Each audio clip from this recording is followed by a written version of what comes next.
ABC News presidential debate between Vice President Kamala Harris and Donald Trump. As we saw the end there. Henry, go to my iPad. This is all I could think about right there was when Roberto Duran and Sugar Ray Leonard, when they were fighting, and Roberto Duran just said, you know what, I'm tired of getting my ass whooped. No mas, no mas. He just waved him off. He was like, you know what, I can't even just, just end this. Let me just go ahead and go home because that's it. That's what this was, y'all. We got 14 CBC members in the House. That was one hell of a debate performance. To my left, Congressman Stephen Horst from Nevada, Chair of the Congressional Black Caucus, Congresswoman Barbara Lee of California, Congressman Gregory Meeks of New York, Alpha Man, also Congressman Horford, Alpha Man, my bad, Congresswoman Joyce Beatty from Ohio, Congressman Bobby Scott from Virginia, Alpha Man. We got Congressman Jim Clyburn of South Carolina, he Omega, but at least he's an Archon. Only takes one, because y'all ain't got that many. And of course, Congresswoman Maxine Waters from California as well. Y'all, we got 7 other CBC members coming up next after this here. Congressman, I'm gonna start with you since you're the chair. Oh my God.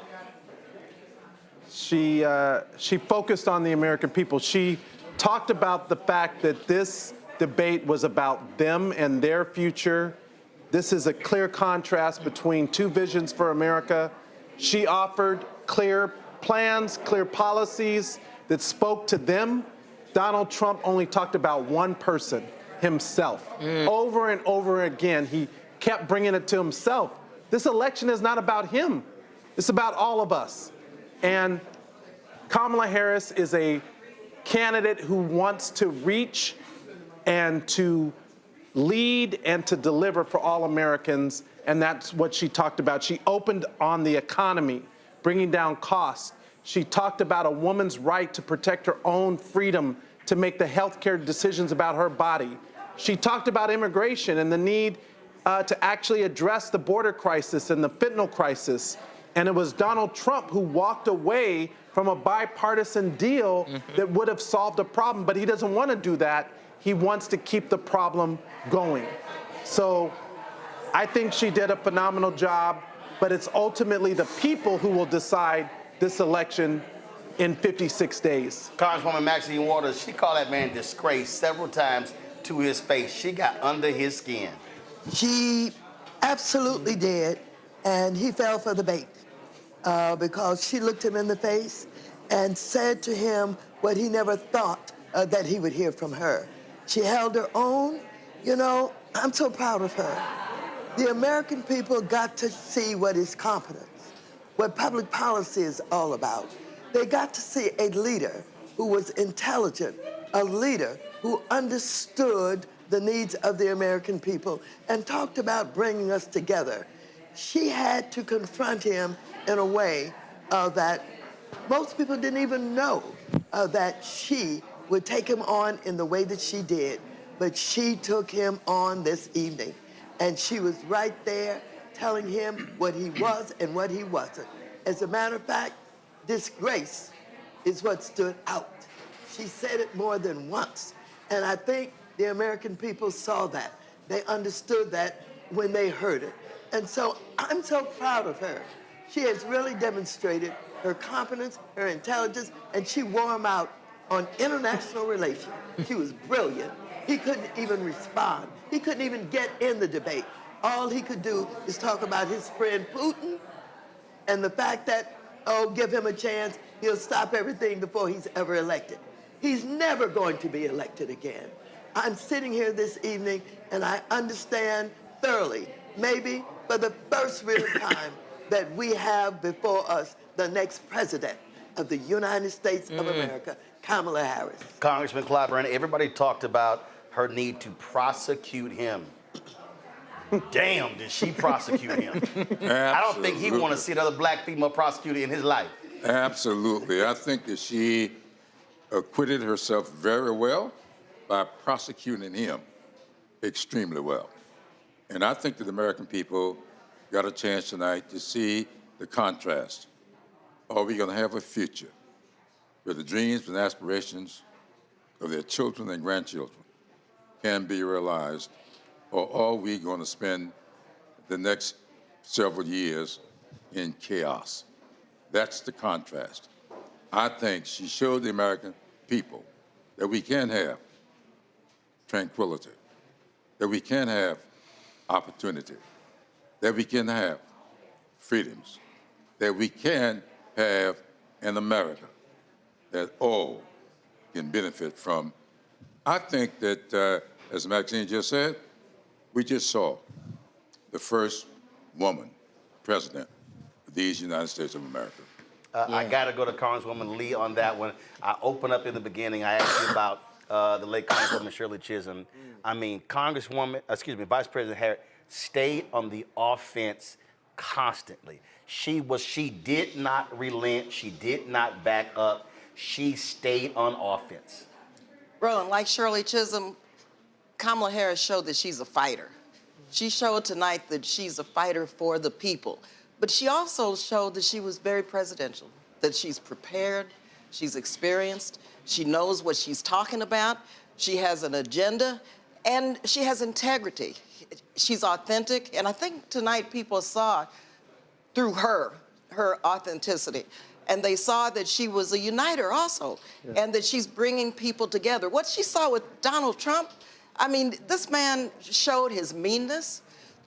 He showed that he's a fearmonger, that he's divisive, and that he's angry, and that he's full of hate. This country doesn't need hate. This country needs a Kamala Harris to bring us together, and she demonstrated tonight that as president, she will do that. And I agree. I think we witnessed tonight the next president of these United States of America who's going to fight for the people. Oh, yeah. Congressman Bobby Scott, when that fool sat there and repeated that Haitian eating animals lie, I mean, right there, you knew how nuts he was. And then he just started flailing. That was at one point, that was one stretch. I don't think anybody knew what the hell he was talking about. Because everybody in the room was kind of like, what was the subject? I mean, he was just all over the place. She completely had him flustered. In stark contrast to her presentation, which was strong, confident, and on point throughout. He was meandering around and making up lies like on reproductive care, everybody wanted states' rights. No. Civil rights, those who support civil rights never support states' rights. That's the battle cry of the segregationists. Right. They wanted states' rights.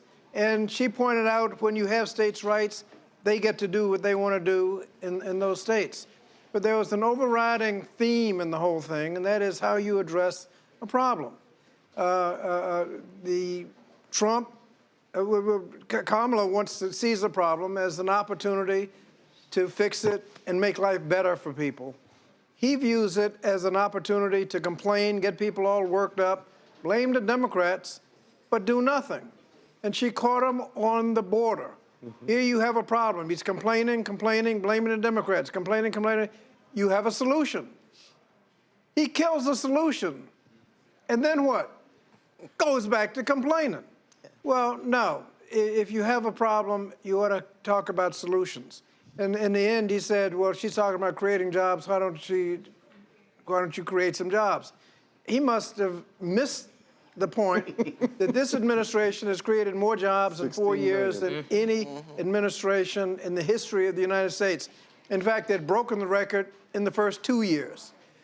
So I don't know. And those were not bounce back jobs. Exactly. Well, wait a minute. He tried to claim they were bounce back jobs. Let's talk about bounce back. Bounce back from what? Bounce back from a miserable economy. Right. I mean, he kind of, by using that term, he kind of gives it away, that it was, in fact, a miserable economy, and we were bouncing back. But we bounced back so much that we created a record in the first 2 years, more jobs after that. We've created more jobs than anybody in history. By the end of this administration, they would have created more jobs in 4 years than any Republican has done in 8. Congressman Meeks, House Foreign Relations Committee, foreign policy was a huge part of this. He quotes a dictator saying that they want me back. She dog-walked him on Ukraine, on the border, on Putin. I said, did this fool quote Victor Orban? Really? He did. It's unbelievable. Look, to me, he seemed old, disoriented, knew no policy, surely didn't know foreign policy. when you're talking about leading, you lead by uniting. NATO is now stronger than ever before. Fact of the matter, when you look at Sweden and Finland is now a part of NATO. That's strength, led by the United States of America. You're not out there by yourself when you say you don't need anybody. That's basically what he was saying. He's confused. When you look at what's taking place on the South Pacific, you see countries coming together, working together against his friend, Vladimir Putin. You see them coming together and working against his boyfriend, Kim Jong-un, in North Korea, who continued to write letters. They love letters. Love letters. They're love letters. When you think about, what's taking place in regards to strengthening America, and one of the things that was clear to me, because one of the things that I will never forget, what he called countries on the continent of Africa, when he called them S-hole countries. No, we have to say shithole nations. Okay. Yes. So what he thinks, and I couldn't help but look at this also, to look at it as a black man, which I think is very important, because he looked at black men only having a certain type of job. And he tried to say, he didn't say black this time, he tried to say African American. But if you listen to what the vice president was talking about, she was talking about creating businesses, right, and making sure people had access to capital. As a black man, I want to do a business. I need, what hurts us is access to capital. She's saying, I'm going to put $50,000 up front to give me access.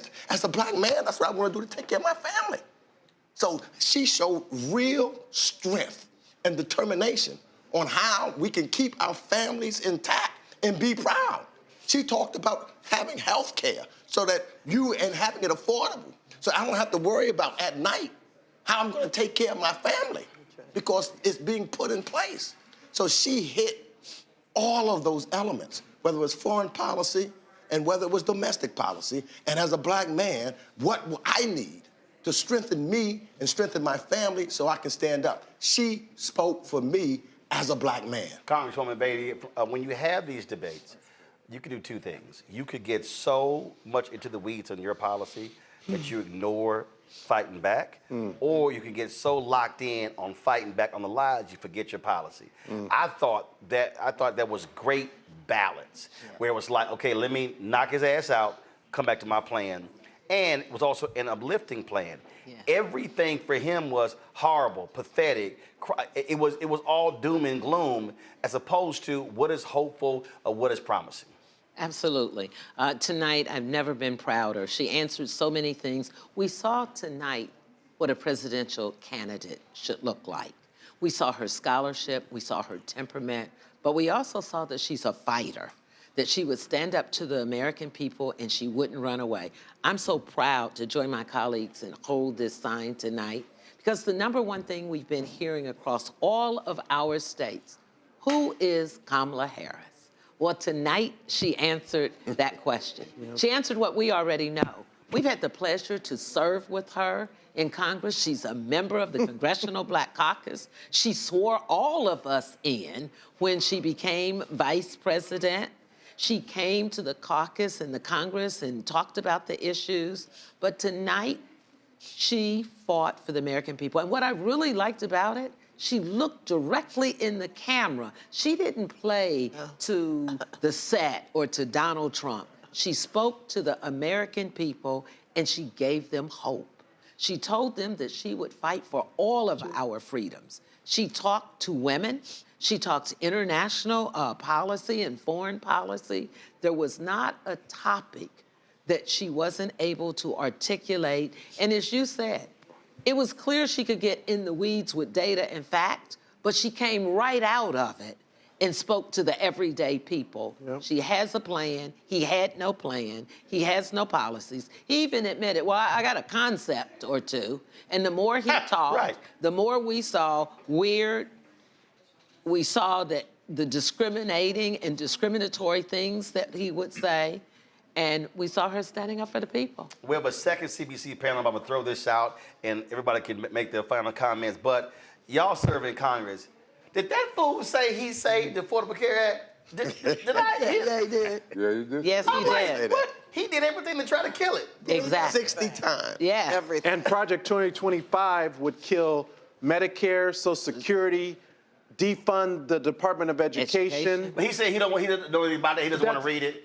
When somebody gives you a playbook, like Coach Wall says, they plan to use it. Exactly. They've written 900 pages of a playbook, and they plan to use it. That's why the American people, it's incumbent upon us to make sure he never has the opportunity to implement that plan. Well, let me just say what struck me, among other things, was when he talked about all of our enemies, how much they like him, Putin and Kim Jong-un. She said, yeah, because they know they can manipulate you. Yeah. That's exactly right. You talked about health care. He did have a plan to replace Obamacare. CBO scored it, reviewed it. It would increase costs 20% the first year. 20-some million fewer people would have insurance. If you have a pre-existing condition, you start losing your protection, and the insurance you get probably going to be worse than what you have because it didn't have essential benefits. That's the kind of situation he had. And we talked about jobs. We had the record jobs. They had the worst job performance in about 100 years. Their economy was one where you had ended up with long lines to the food bank. And when was the last time you had trouble finding toilet paper? During his great economy. I mean, calling it a great economy doesn't make it a great economy. He had the worst economy in modern history. And so the stark contrast of her accomplishments and her confident, strong, on-point description of what she's going to do, and his meandering, mostly lies, can't understand what he's talking about anyway, I think is a strong contrast in what we're talking about. You started out saying that to you, this was like Roberto Duran saying no mas. I will end with this. This was a thriller and a chiller with Kamala and the gorilla. And it ended up with a TKO by the next president of the United States of America. You like a good fight. You want to file that, Congressman Clyburn? How are you going to call me on after that? Okay. I know the Leo Beatty. I tell you. Oh, you let it. But I will say this. In spite of what they may say to the contrary, I want all of you listeners to spend a little time Googling Project 2025. Over 100 people who worked for him put that project together. Yeah. And he's already congratulated the guy who's supervising. And said he's going to hire him. And said he's going to hire him Yeah. in his administration. On the first night of the convention, I spoke and I called Project 2025 what I know it to be, Jim Crow 2.0. Come on. Yeah. Well, you know, so many people have lost hope as a result of COVID, Donald Trump, all of the issues that we know historically that has started really as a result of Donald Trump's presidency. But tonight, I think people feel hopeful. They feel optimistic. Donald Trump was pessimistic. He was dark. He went down low. And that contrast was stark. And finally, I'll just say, sometimes people wonder about our democracy, what it all means. She laid it out in terms of our freedoms. Absolutely. And that's what's at risk right now. And I think people understand now the importance of this election and know why they have to get organized and make sure that we vote and everyone votes, especially in battleground states and all through the country, because this election is really about preserving our freedoms also. And she laid that out very clearly. So let me say, I echo everything my colleagues have said, but what we saw tonight was someone who went into a debate knowing that it was kicked off with some 44,000 black women standing with her, white dudes standing with her, the brothers, the Divine Nine. You can pick any group.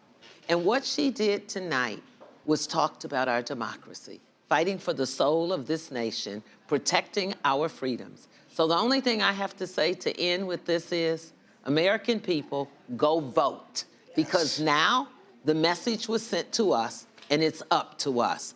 Go vote. You can make a final comment. Go ahead. I just want to speak to the brothers who are under 50 years old, because I understand that they don't feel that this politics is for them right now, and that a lot of the issues on both sides of the aisle, they're like, well, what about me?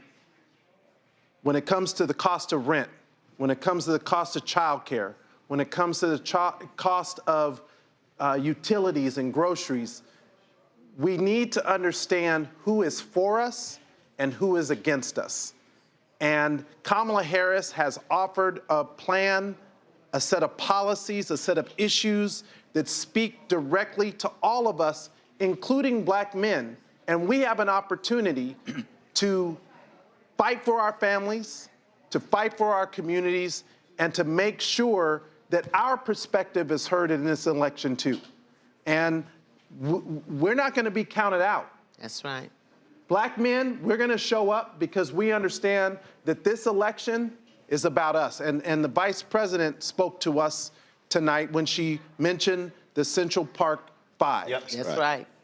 And it was Donald Trump who tried to destroy those 5 black men. And it's Kamala Harris who's speaking to the soul of black men and black America. And we need to make sure that we turn out and have our voices heard. And he never apologized Never. to them. Matter of to this fact, day. back in the last election, he doubled down. He doubled down. Even after they were Right. exonerated. Roland Martin, Go thank ahead. you. Thank you, Rose. Thank you Thank for you, Roland. having us here in your studio. Thank you for persisting in being a voice in this country, no matter what it takes. Thank you for being our talking drum.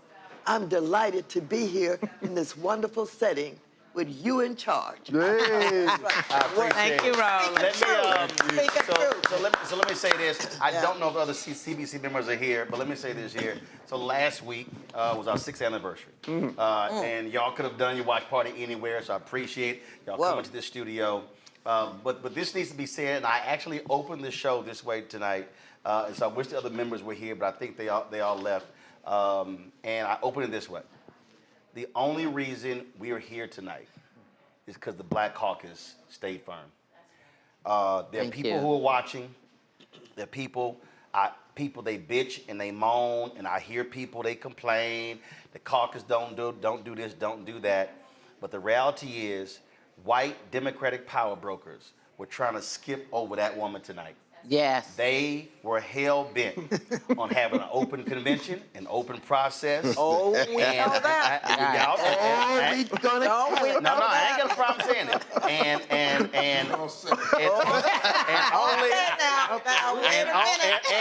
We know where that came from, too. That's right. And I ain't got a problem saying it. That was only That's one. right. See, That's right. there was only I had one to take that, CBC too. member that defected. That's right. But I need everybody watching and listening. That's the right. Black Caucus held firm. That's right. And they That's tried right. to break y'all. That's They right. sure did. And if they had broken the Black Caucus, That's right. She would. she would not have been on Right. that stage Come on, tonight. talk to me. So Right. everybody That's watching right. owes y'all a debt of gratitude for holding That's right. firm, because that's what made it possible. Glad so we you appreciate recognize it. that, We brother. appreciate y'all. Thank you for saying. We appreciate That's y'all. right. We appreciate it. We appreciate it. Appreciate it. Thank you. Appreciate That's it. right. Yes, sir. We gonna, hey, folks, our panel's gonna come in. So let's do this here. Go to a quick commercial break. We're gonna bring in our panel for our conversation. Y'all know we're about to bring the funk. You're watching the Black Star Network live coverage of the ABC presidential debate. Back in a moment.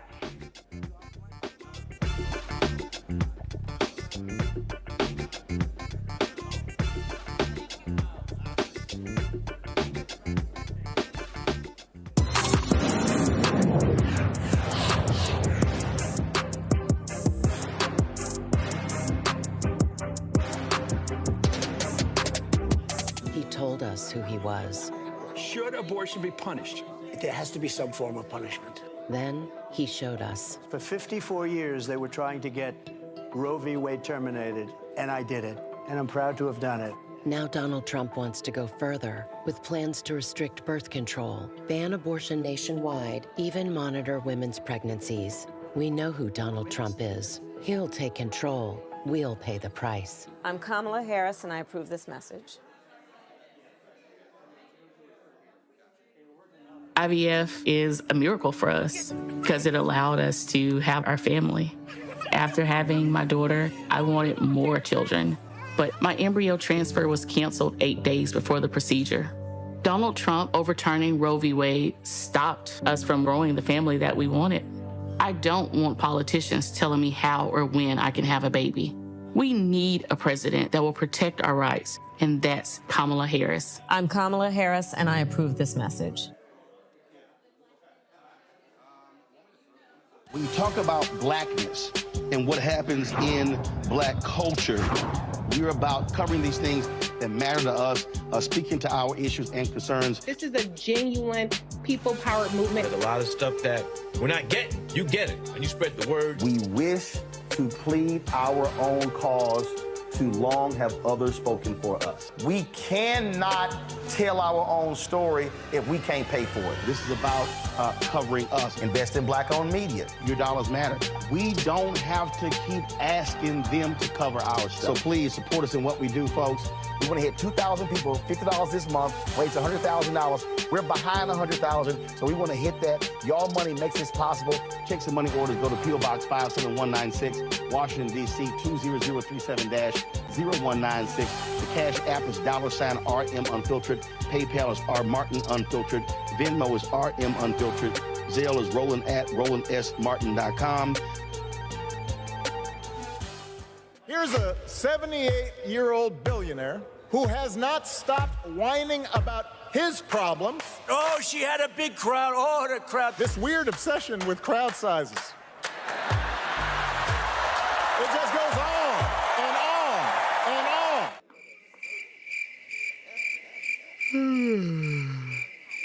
America's ready for a new chapter. We are ready for a President Kamala Harris. I'm Kamala Harris, and I approve this message.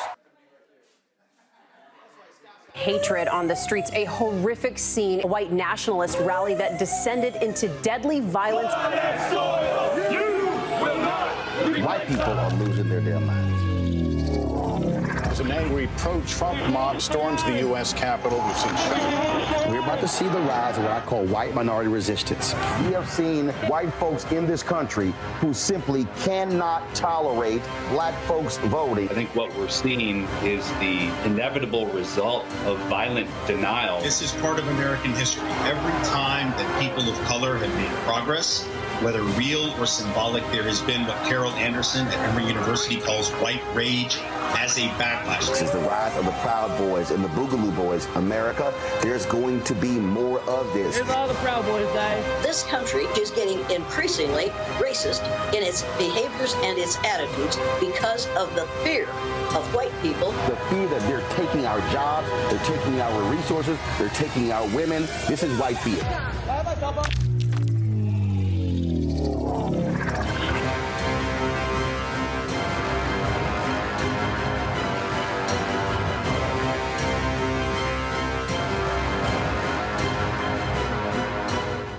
In 2016, Donald Trump said he would choose only the best people to work in his White House. Now those people have a warning for America. Trump is not fit to be president again.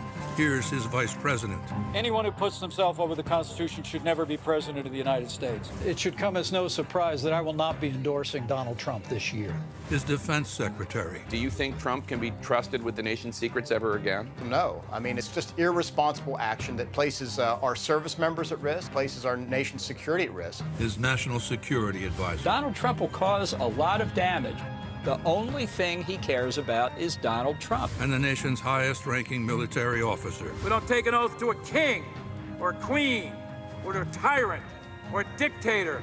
And we don't take an oath to a wannabe dictator. Take it from the people who knew him best. Donald Trump is a danger to our troops and our democracy. We can't let him lead our country again. I'm Kamala Harris, and I approve this message. Next on the Black Tape with me, Greg Carr. There's a lot of talk about the inevitability of another civil war in this country. But on our next show, we'll talk to a noted author and scholar who says we're actually in the middle of one right now. In fact, Steve Phillips says the first one that started back in 1861, well, it never ended. People carrying the Confederate flag, wearing sweatshirts saying MAGA Civil War, January 6, 2021, stormed the U.S. Capitol, hunted down the country's elected officials, built a gallows for the Vice President of the United States, and to block the peaceful transfer of power in this country. On the next Black Tape, here on the Black Star Network. The overturning of Roe almost killed me. I had a blood clot in my uterus that caused my labor to have to be induced because of the overturn of Roe v. Wade. I wasn't able to get life-saving treatment sooner. I almost died. And that's because of the decision that Donald Trump made. I was able to get Roe v. Wade terminated, and I'm proud to have done it. The doctors and nurses were afraid that if they treated me in the incorrect way, that they would be prosecuted for that. And that's appalling. Donald Trump says that women should be punished. Do you believe in punishment for abortion? There has to be some form of punishment. For the woman? Yeah. I believe that women should have reproductive freedom to make the choices about their own bodies. 4 more years of Donald Trump means that women's rights will continue to be taken away one by one by one by one. This has to stop because women are dying. I'm Kamala Harris, and I approve this message. On the next Get Wealthy with me, Deborah Owens, America's Wealth Coach, are you trying to figure out how to earn more revenue in your business during these volatile times? Learn how to tap into the largest marketplace in the world through government contracting. Our next guest, Akia Hardnett, will be sharing how you can get wealthy through government contracting. We've got a young lady, government assistance to government contracts. She literally was on government assistance when she came to us, and in less than a year, she has been winning multiple government contracts, and it has changed the trajectory of her family. That's right here, only on Black Star Network. What's good, y'all? This is Doug E. Fresh, and you're watching my brother Roland Martin Unfiltered as we go a little something like this. Hit it. It's real.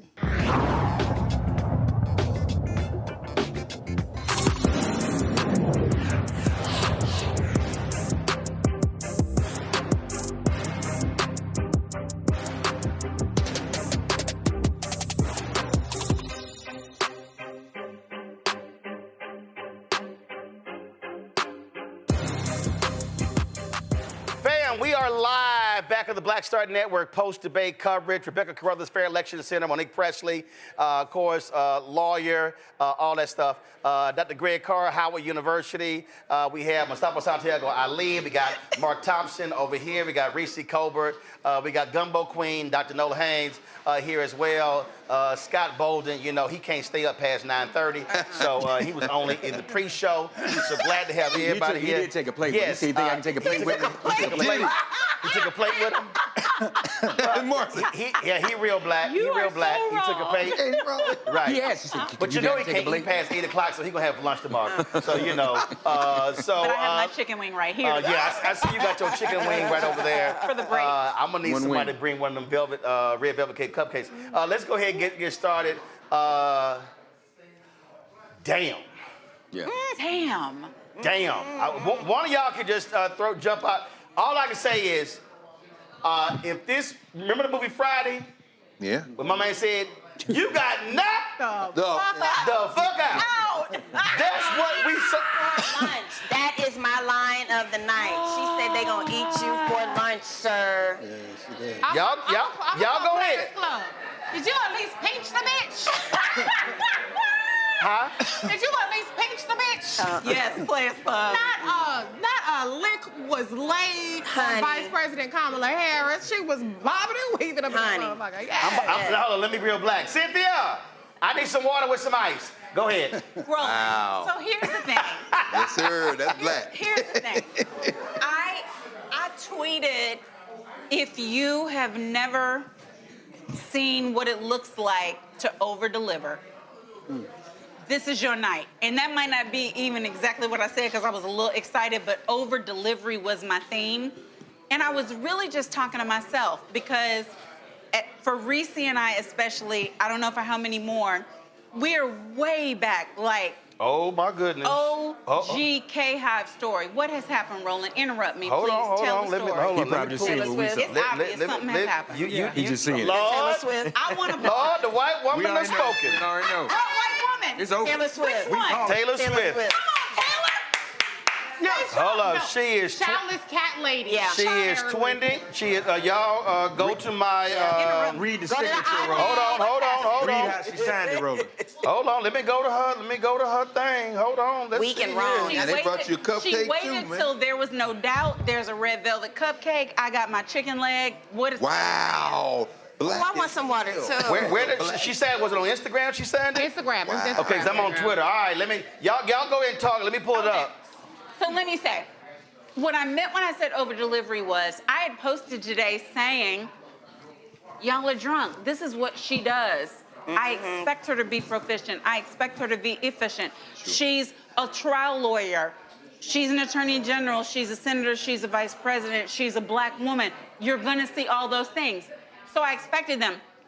What I got was, no, we're on the playground, and he said he wanna fight, Right. and I'm here ready to fight, and he playing. Right. So I'ma fight anyway. That's what I got now. I got, oh, you don't want this round, but I still want this round. Like, nobody likes you. I turned to Reese during the debate, and I said, she said nobody likes him. Like, no, you don't do that unless you really, like, you trying to fight where you live. When she said And we When were she an hour paused, and 20 minutes. when she paused, she want to say this motherfucker. You know. She said this. And held it. She let us fill in our blank. And then she said, former president. So let me. Everybody, okay. Let me read this here. Go ahead. So What y'all is go to my that? iPad, Henry. This dropped 23 minutes ago. Taylor Swift holding a cat. Oh my God. Like many of you, I watched the debate tonight. If you haven't already, now's a great time to do your research on the issues at hand and the stances these candidates take on the topics that matter to you the most. As a voter, I make sure to watch and read everything I can about their proposed policies and plans for this country. Recently, I was made aware that AI of me falsely endorsing Donald Trump's presidential run was posted to his site. It really conjured up my fears around AI and the dangers of spreading misinformation. It brought me to the conclusion that I need to be very transparent about my actual plans for this election as a voter. The simplest way to combat misinformation is with the truth. I will be casting my vote for Kamala Harris and Tim Walz in the 2024 presidential election. I'm voting for Kamala Harris because she fights for the rights and causes I believe need a warrior to champion them. And I think she's a steady-handed, gifted leader, and I believe we can accomplish so much more in this country if we are led by calm and not chaos. I was so heartened and impressed by her selection of running mate Tim Walz, who has been standing up for LGBTQ plus rights, IVF, and a woman's right to her own body for decades. I've done my research and I've made my choice. Your research is all yours to do and the choice is yours to make. I also want to say, especially to first-time voters, remember that in order to vote, you have to be registered. I also find it's much easier to vote early. I'll link where to register and find early voting sites and info in my story. With love and hope, Taylor Swift, childless cat lady. Come on. Damn. Now, that's a whole lot of pettiness and shade, Rebecca, in one post. Pettiness, shade, and messaging. So I know a lot of people are excited about what we just seen tonight. So there are some people who are looking for a policy Hold on, before you go there. 1.7 million hearts, 180,000 comments. Go ahead. That's huge. So there are some people who tonight they wanted to see a straight the policy debate. Yeah. With the two candidates that you had on stage, especially if you are a candidate that's going up against a candidate like Donald Trump, it's hard to have a straight policy conversation because he is incapable of having a policy conversation. I was going back to the 2016 debates between Hillary Clinton and Donald Trump. She tried to stay on policy, but it didn't work as well. When we go to 2012 and we look at Biden and we look at... Biden and Ryan. No, Romney. You said 2012. Romney, 2012. Obama and Romney. Sorry, when we look at Obama and Romney, we saw that was a strong policy debate. When we go back even to the 80s was the time when we saw Ronald Reagan. Ronald Reagan performed similar to Trump, where they are both, they're not going to be strong on policy. So I was getting a lot of texts from people saying, hey, where's the policy? Where's the substance? They weren't answering the question. Unfortunately, tonight, this wasn't that type of debate. Tonight was a character debate. It was about who are you comfortable with leading this country over the next 4 years. And so I just want to take a step back to reframe what tonight actually was, especially for viewers out there who wanted to hear a lot of policy. That wasn't what tonight was about. It was about who should move the country forward over the next 4 years, who has the character to move the country over the next 4 years. And so tonight you saw a clash of two different characters. But Mark, what was, again, brilliant is she did exactly what, for the last 3 or 4 weeks, I've been saying you have to do. You got to hit his ass on lies, but then pivot back to your stuff.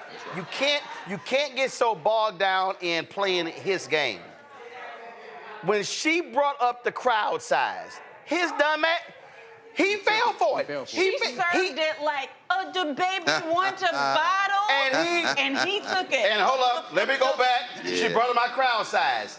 Yeah. That ad, y'all, pull the ad. This was the ad the Harris campaign dropped today that they ran in Palm Beach on Fox News, knowing full well he, sitting in Mar-a-Lago, was going to see this ad. Roll it. Here's a 78-year-old billionaire who has not stopped whining about his problems. Oh, she had a big crowd. Oh, the crowd. This weird obsession with crowd sizes. It just goes on and on and on.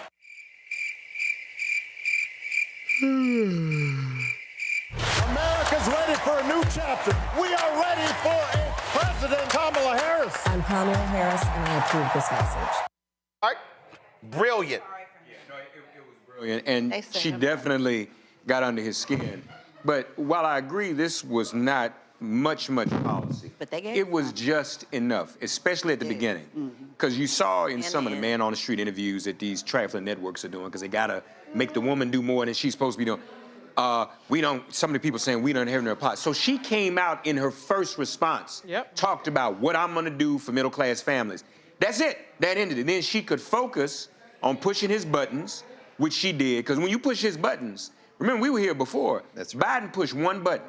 If Biden had just done that, remember when he said the presidential scholars say you're the worst president in history? He lost it. You got to push those buttons. She did that.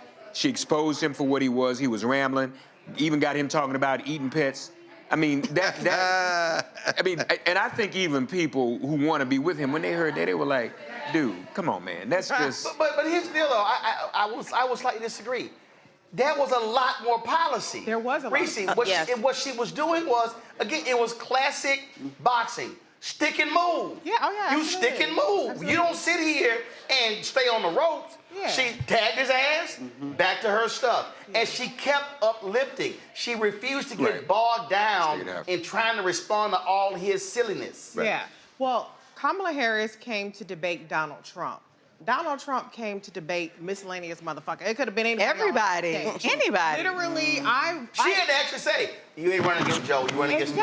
Or Obama. She said, "I'm not Joe Biden, and I'm definitely not Donald goddamn Trump." That's right. And so that is where it was light work for her. I overestimated him because I felt like, well, he might come with specifics. And remember, Dr. Carr was saying this: if he attacks her on the specifics of her record, then we have to make sure that she's prepared for that. He was making up shit the whole time. Yeah. And the thing that makes attacks more powerful is if you are leaning into things that people have heard. He was all over the place. Cats and shit. What was he even talking about? Some of the stuff he was talking about was like, if I'm hearing it, if you're breaking news on the debate, you're losing. Because the way that you lie is to lie about things that people have heard 100 times, not introduce a new lie. And so he was incompetent, he was unhinged, he was confusing, he was illogical, he was out of control, he was small, he was diminished. And Vice President Kamala Harris was a boss bitch on that stage. She did not back down. She walked over. She said, let's have a good debate. She looked him in his eye. She had her hands up. She was in command from A to Z. They trying to pull up the beginning of the debate too, because I want to show people. She walked over. They try to pull that up. She said, "Walk right here." Right, keep going. And I just want to point out, in policy, she talked about the receipts. She talked about Trump's incompetence. She talked about how he wasn't liked, how his people don't respect him, and how right here. So you see right here, she walked over to his podium and was like, "Yeah, okay, I'm about to light that ass up." Yeah. That was. So she attacked and start smiling. That was the beginning and the end. She dismantled every single strong man, effective talking point that he has tried to run on, and he didn't even land a punch that is specific to her. If you just want to say the regular shit about any miscellaneous Democrat, sure, he said that. It didn't land well, but he did not get anything on Kamala Devi Harris. That was the candidate on stage. That was the one. And that's who he needed to try to stick, and he did not do that. Nothing. A+. Nothing. Kamala Harris. So Eric Erickson, who is big time conservative, he's not really a fan of Trump, but listen, he's a hardcore conservative. He was whining and complaining during the debate about the moderators not fact checking her. This is the tweet. Henry, go to it. And he posted, Trump lost the debate, and whining about the moderators doesn't change it.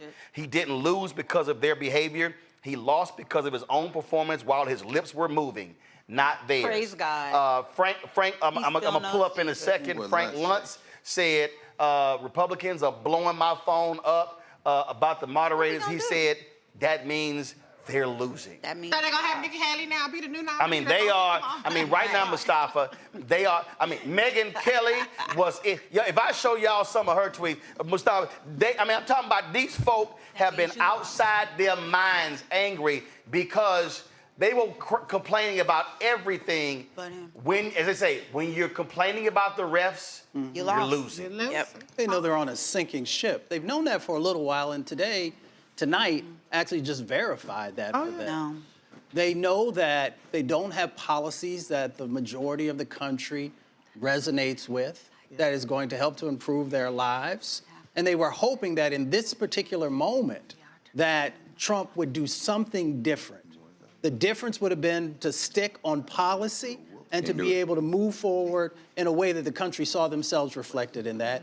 And he was not able to do that. He's not able to do that because he doesn't know policy. He doesn't know how to read. Right. Well, and he ain't got no policy. Exactly. I mean, he doesn't have solutions. He has policies, but he doesn't have solutions. Yeah, but here's the deal. He couldn't even offer the policies. No, he didn't do that. Throughout this debate, Greg, the other debate. He has a concept. What you heard was he kept, every time, the border, they're letting millions in, and crime in those countries is going down. And I mean, that was his thing. And this is why I'm telling you, last night by midnight, when Ron Brownstein sent me that, I said, no, Ron, she should not deal with immigration and crime because that's playing right into his hands. And so what she did was, and it was perfect. It was perfect when the immigration, and she said, and this man called Republicans and said, don't sign it. And then he kept whining, well, why don't she go back and sign something? I'll go with her.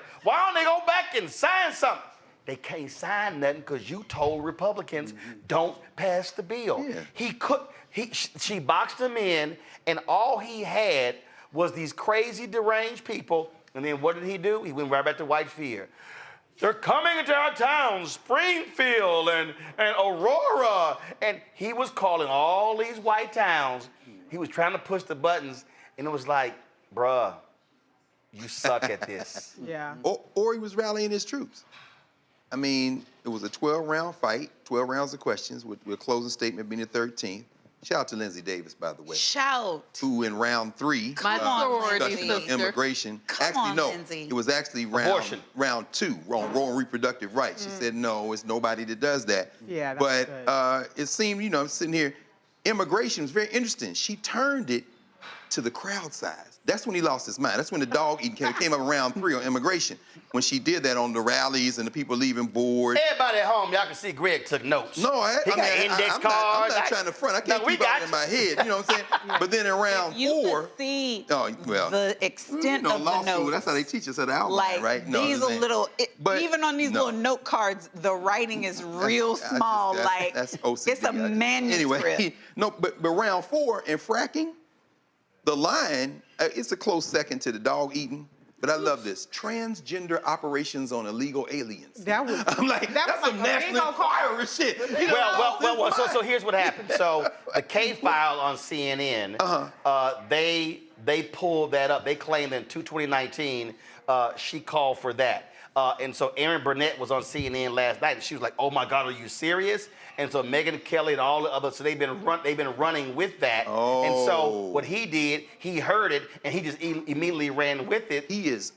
And so that's where that came from. I see. Well, so they claim that's what she was supporting in 2019. Well, just a couple more. I mean, of course, having the dictators endorse you, but in round 6, election denial, she hit him with the fire by 81 million people, which took him out. The Israel-Hamas, she gave the answer she had to give. Thought it was interesting, but at the same time, when she then said that he said Putin endorsed her, he's like, no, Putin endorsed, and that's when she said the love letters from Kim. But of course, Afghanistan, round 10, that pause, but it came after she had said, all your commanders hate you. They are disgusted by you. And reminded people, tomorrow is September 11th. Yes. And reminded people, you wanted to bring them to Camp David. And you brought them to Camp. That was what triggered this. And then here's what happened. Yeah, then his response was, well, the guy who's still in charge, you know, he like in that moment, he was like, oh shit, at that point, he was like, shit, where do I go? But this is the thing, and 2 Nixon moments came to my mind. One was the bring us together. She did that at the beginning. She was clearly, I'm the representative of the American people. And you're the representative of the white nationalists. And said, I've been a DA, Attorney General, U.S. Senator, and Vice President, and the only people I've ever worked for didn't have no D or no R, no question. And I'm a gun owner, me and Tim Walsh. Hold up, everybody was, wait a minute, everybody in the room went. I got distracted. I mean, the whole room went. She owned a gun?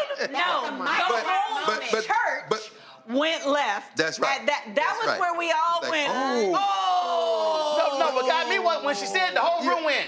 She got a gun? She got a gun? Right. She had talked about that before, but it was perfect time. It was a perfect time to bring it up. Right. No question. But the other Nixon kind of evocation, Nixon versus Kennedy. It was. When they messed up Nixon's makeup, Donald Trump broke out in the sweat around round 7, and it was getting worse and worse and worse. And so the contrast was clear. The only question I have, and we were sitting here, Monique and I talking about, who was the audience? Yeah. Trump performed off the charts for his crazy audience. He did that. Right. Voter turnout's going to be important. Voter suppression, we had to worry about that. But as we were sitting here, who is the audience? For those people, if there are some undecideds, she came out very strong tonight. Nola, here's what I thought. Here's what I thought was also, and Reese and I actually commented on that. So they had the rules. They had the rules where, okay, we're going to turn the mics off, which clearly they didn't follow. Right. Because they kept turning the mics back on. Why didn't they turn the mic off? They had that discretion. They said that. But my problem is, they did. Okay, ABC had that. Don't turn the damn mic on. His ass keep talking. I'm sorry. Right. But hold on. But here's what I thought in the first 30 minutes, and this was proper debate training, because the mics were off. She gave killer non-verbal communication. That's right. First, he never looked at her in the debate. Never. And she tried and tried. Two, she kept turning to him. She kept pointing to him. And then when I forgot what it was when she went. Yeah, the look of concern. He said, when she was about Israel. Yeah. Right. And her daddy. Right. It was all of that. She's a Marxist. He says a Marxist. But the reason, she said, the reason why I thought that was important, because the greatest mistake I felt with Biden June 27th is he didn't do what Biden used to do. Biden, when you would start lying, he would just break out in this smile. He would shake his head. He did none of that. She used she knew there was a split screen, and she was very effective using non-verbal skills to communicate while he was talking. Absolutely, 1,000%. So I saw this through, not just through my national security foreign policy lens, I saw this through the lens of somebody who grew up on movie sets. Yes. I saw this through the lens of a woman who comes from California debating a performer, right? Because that's what he is, right? He's an entertainment guy in that, you know, a circus like entertainment guy, right? Not a serious entertainment guy. So the approach I felt was to be animated, right? You understand how to use your body. You understand the audience. All of the assignments were absolutely understood in this performance. It was a balance of performing, and let's just keep that a buck, and there's nothing wrong with it. That's the look right here. Trump does. Here, go to my iPad. That's the look right there. She like, really? Yep. Exactly. Really? Exactly. She understood the assignment, and Trump, to my mind, is a person who shows up. I'm gonna use a play as an example, right? So you show up to a play, and your ego is driving you, and you're saying you're off book when you're really not off book. But the person who comes prepared, who is off book, who did the work, who put that time in, she came off book, she came prepared, honey, and she hit all those marks. Off book. And he showed up. Taking notes. And he thought that he knew all the things, that he didn't have to do the preparation, honey, and she showed up and she performed. It was a beautiful balance of policy. I loved how she handled Afghanistan. I genuinely loved how she handled Afghanistan. I was texting with someone in my community whose opinion that means a great deal to me, and he was lit. He was excited. He was like all the points that she hit, you know, because including the history. All of it, you know, like she did such a great job. Was there some kind of like reservations about Israel and Palestine? What I will say about this is she is still the Vice President of the United States. That's right. She's not the President of the United States. And I am not saying that as a scapegoat sort of answer. That's a very real statement. So a lot of these policies, she still is the Vice President of the United States. She's not yet the president, right? So a lot of this we don't know yet. But I think she did a great job in saying, you know, two-state solution, permanent ceasefire, release the hostages. But again, self-determination. I mean, every time the moderators try to get her to say how do you differ with Biden, she can't because she's the vice president. Absolutely. Well, at the end, though, she said, I am not Joe Biden. I'm not Donald Trump. That was exactly. right. But she wouldn't take the bait in terms of trying to do the contract because in reality, he's still president. Rebecca Geraldo Rivera, if you love Trump, you should be rattled tonight. VP Harris, go to my iPad. VP Harris came ready to stand toe-to-toe. He has attitude and scorn, but she seems more thoughtful and presidential. And she's not afraid of not 100, not one bit. Rebecca? So for the voter that is tuning in post-Labor Day and starting to get, okay, you know, maybe it's time to vote. I think there's an election that's going on. If you were watching that tonight as that voter, then completely Kamala Harris won tonight. She looked presidential. She is presidential. Forensically, she did a good job. And so when we're thinking about those voters, like the question earlier was, who was the audience? Who is it? If the audience is those voters, then she did what she needed to do to start persuading those voters of, hey, you got two choices. It's me, it's him. Who are you going to choose? Good point. I'm quite sure over at Fox News, One American News, Newsmax, they are losing their minds. Folks, this right here was Britt Hume tonight on Fox News. Turn my audio up in the studio. Look, make no mistake about it.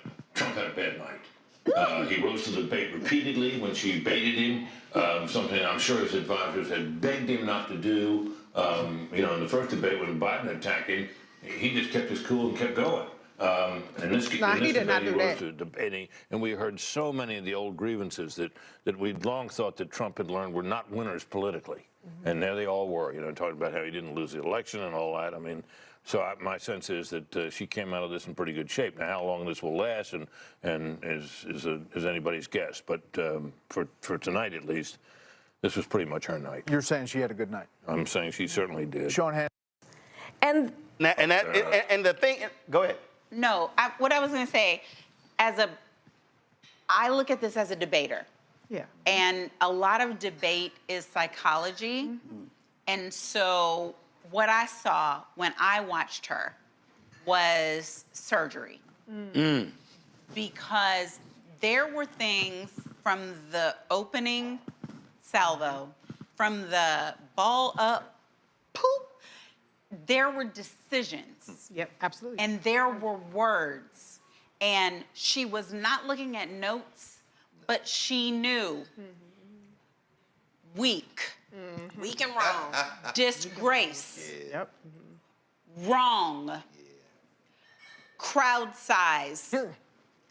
Backward. She was rolling through a litany, and so her theme about not going back, she didn't even come to that till the end. What she kept doing through the better part of the debate was and confused, because her job, as she understood it, was, if we're prize fighting, I'm not trying to take him out. I'm not going for his head. I'm doing body blows. Yeah. Oh, yeah. Body blows. I know what he hates. I know what he can't resist. And I was standing next to Reese when she served up. Like, she gave it the kind of offering like, baby, do you want a spot of butter? Do you want a piece of bread? And when she offered that, and he could not resist it. Yeah. Like, there was nothing in him that could allow her to say that his crowds were smaller. That's right. There was nothing. And then she went, and they start leaving early. Because it's boring. Because you're boring. Was Damn, she was like, let me just turn that. But there were so many times, and what I guess they're exhausted. The only thing I'm offering out of that is, I would hope people recognize that all of that was her. Like, when she says, when we fight, we win, she came in and she knew, I don't know what these people are looking for, but I'm in the playground. Yeah. And I'm gonna punch him in his face. Yeah. And I'm gonna dare him to come back for more. And if he comes back, I got 3 more after this. And that was all she did. All she did was boom, boom, boom. All she was doing was fighting. Yeah. And then every time she turned to, because she did that and she looked at him. I don't know if people noticed, when she was fighting, she looked at him. When she was offering information, she looked at us. Yeah. She looked dead on, as Congresswoman Beatty said, she, like when she was looking at the debate people. training was on point. Her debate was training. Hold on. No, but mister, Before you- her debate training I want you to was from finish high something. school. Her debate training was from high school. Her debate training was college. Her debate training was learning how to be a trial lawyer. I taught people how to do this. I don't believe anybody who trained her for this debate against that uncircumcised Philistine. She was David. She was David tonight. No, I'm gonna go with the Bible. I'm gonna go with the Bible. I don't believe that David learned how to debate trying to figure out how to beat Trump. Kamala learned how to debate when it was bears, when it was lions, when it was cubs. She learned back at Howard how you take somebody down when they coming for you. She came in and she walked across the stage and shook his hand. That's when she was saying, "This my house." That's right. That's right. So you invited. Talk about Mark, go ahead. You a guest. I'm sorry, mister. I'm sorry, when you mister. talk about Go ahead. when she I'm opened excited. Girl, talk about you when brought she the opened the Bible out. doors of the church. Apologize. Talk about when she opened the doors of the church. Right. That was a moment when she started. When if she there got. are any of you Is there one? who are tired, Please, ma'am, please, sir. come to me, ye who are heavily will, laden. won't you come? Oh, my God. If you don't want this, hold on. She's come here. not Jesus. No. Wait. Hold up. No. Not Jesus. No. Here's an important point. She said, come in. No, here's an important point. What she did there was, again, It is a tool that black people know. That black That's right. people What she understand. did The doors of the church are now open. That's exactly what she That's did. what it was. The doors in fact, no, follow me. Now follow me here. When I was standing right there, nearly every black person went church. Got it. I'm telling you, we know. And when she did that, that's called elevating. Oh, yeah. Matter of fact, go to my iPad. She went. This is what church girl Latasha Brown said. This wasn't a debate. This was a declaration of leadership. That's right. Roland. Reese, hold on, Reese. Okay. No, well, to Monique's point, I mean, she paced herself. Yeah. She did. She did. It wasn't like, let me get all this shit right. out. She said, look, I'm gonna take your ass down, and then when you're not expecting it, punch your ass with something else. And she ticked every single thing off of his triggered checklist. And it was surgical, to your point, and it was easy. It was effortless. It was light work. Because he doesn't have the capacity to do anything more than what we saw him do. And we've been seeing him not be able to answer how you gonna bring down the cost of child care. The moderators, who I thought did a good job, especially Lindsay Davis. Thank you, Lindsay. Thank you, David. They tried to almost even help him out a little bit. Not to be biased, but to say, well, recently you admitted to something you should have fucking admitted to 4 years ago when you lost. They said I was being sarcastic. So even when he had the opportunity, even when they set it up for him to answer the question successfully, he failed. And even when they set up a question to trip up Kamala Harris, Vice President Kamala Harris, she excelled at it. And so this really was a declaration of leadership. And I think to the point that I made pre-debate is we're gonna see, is she going to galvanize her base, or is she going to just run straight down the middle? And I think she did both. I think that she was inviting without seeming like without coming across as a person who doesn't have convictions, like a person who's going to back down from the tough conversations. She didn't say I'm a black woman, but I think, and that was my only thing, if I had to knock down out of 100 points, I give her 99 out of 100. I'm not complaining. But I still I like that she addressed the fact. She got everything else in the script that I had, which is talk about how he talked about Mexicans are rapists, talk about how he pulled out a full-page ad on the Central Park 5, and talk about his history of racism without calling him a racist. And so there are times when she talked about reproductive rights, when she talked about certain issues, where she leaned in on the base, and she did it in a way that is not alienating to others. And so she hit all the points. And don't forget when she said, when the ballot initiatives passed, Ohio, red state. Kansas, red state. Because remember, earlier he tried to claim at the ballot initiatives passed, liberal voters turned out. She like, let me about the red state. You just said something in terms of how she made it look easy. This is Stuart Stevens. He's with the Lincoln Project. Of course, they work with many Republican candidates, and he said simple.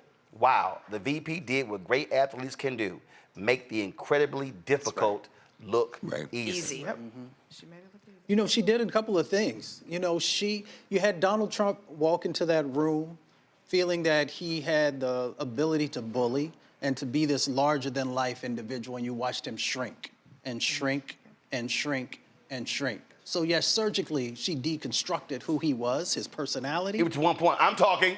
Right. He said, does that sound familiar? Yeah, it did, bitch. And it was dead in the room. In my head every day. That's only one part. In fact, keep talking. This also is a Lincoln Project tweet right here. Go right ahead. Now keep talking. Well, it's a photo. That part is important. The other part that is equally as important, and we've got to stay focused on this, is that she also brought hope back into the conversation. Yes. And she reached out and let people know that you have a place here. This is a home. This is a family. And I'm inviting you into this space. And she also made sure that she brought forward policies that are incredibly important, not just in the battleground states, but in many locations across our country. When she brought forward her new policy on $25,000 for someone to be able to purchase a home, if you live in Washington, D.C., that might not seem like a lot. But if you live in Western Pennsylvania, that's a significant down payment. She said that up front. She said that up front. $50,000 for new businesses, $6,000. And here's also while y'all talking, go to my iPad. Stephanie Rue posted this. This is what's also important. Kamala Harris spoke for 37.1 minutes. Amount of times she spoke, 23. Donald Trump spoke for 41.9 minutes. amount of times he spoke 39. Yeah. What that says is you ain't got to always be the one who talks. No, she cleaned up. I'm gonna go back to boxing. You don't score points by how many blows, how many swings you take. It's how many connect. She was Punches landed. She was efficient in landing, as you said, body blows. Yes. And that's a lot of boxers go for the head. No, she said, no, I'm gonna work your body and I'm gonna knock the air out of your ass. And by the time he got, listen, we were 45 minutes in, his ass was finished. toast. It was over. And I have an Monique Noah. 18-year-old. Monique Noah and Mark. Okay, I have an 18-year-old who's at college. Right. And she sent me a message tonight saying, because they had auditions, she's at Baldwin Wallace and Conservatory, and she sent me a picture, and she said, we're all here.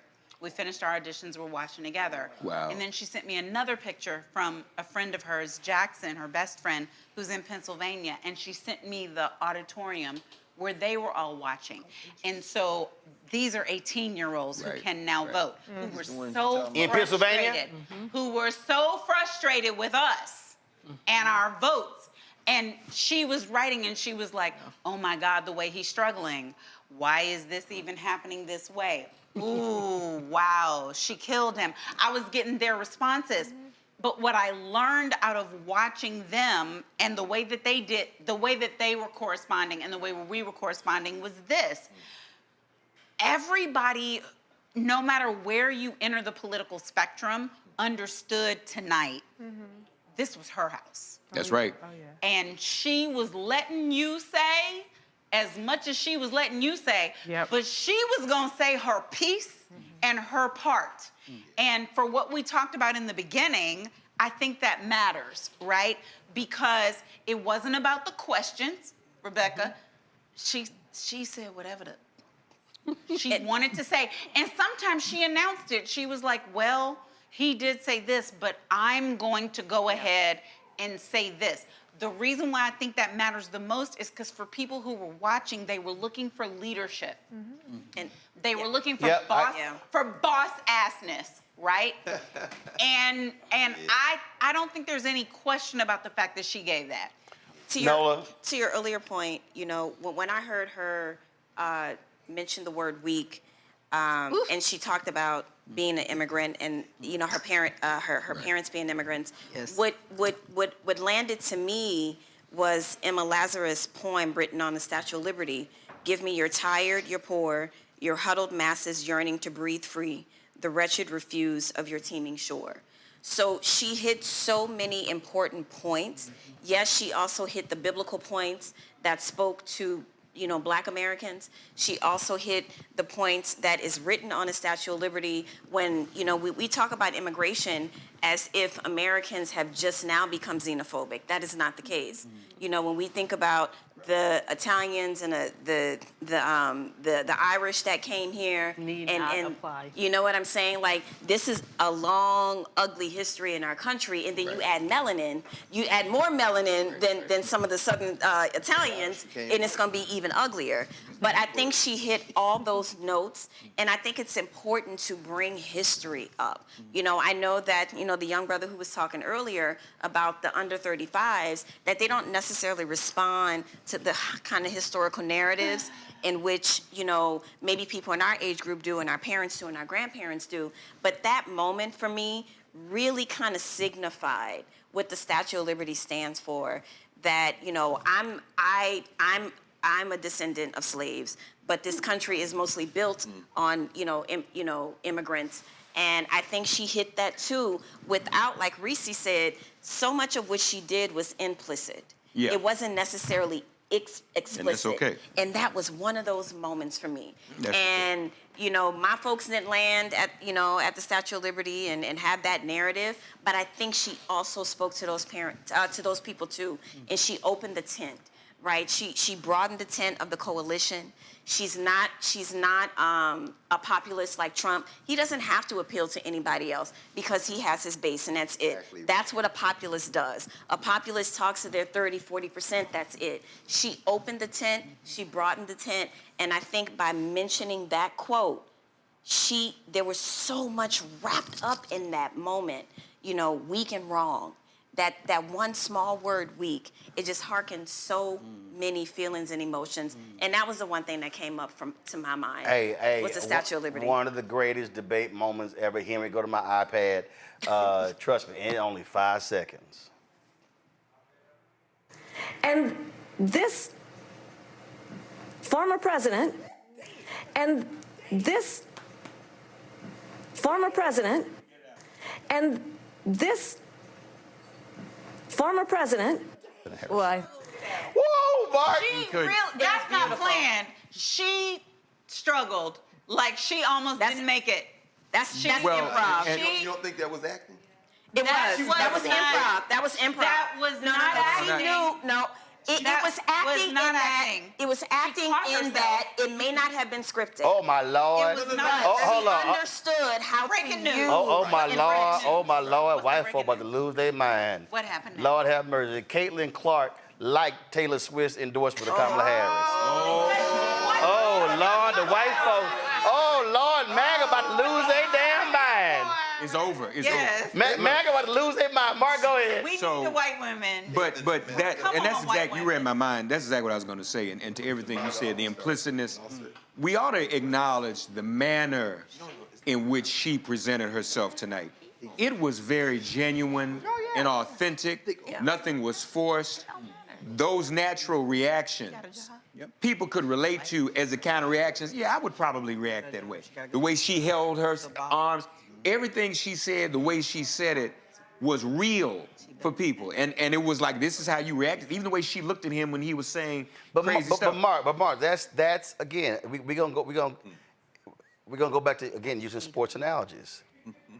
When you were in rhythm, when you were in rhythm, Michael Jordan, the players never understood. Michael Jordan would put on his headphones before the game, and Michael would literally visualize the entire 48 minutes.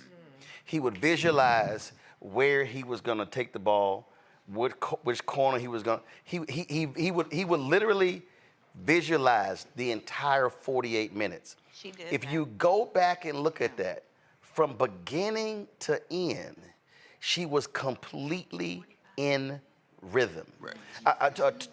Run Walker had a tweet where he said that he felt she stumbled on the race question. I'm like, no, she didn't. No, not at all. I said, no, she didn't. She wasn't what she did was, first of all, what she did was she took a breath.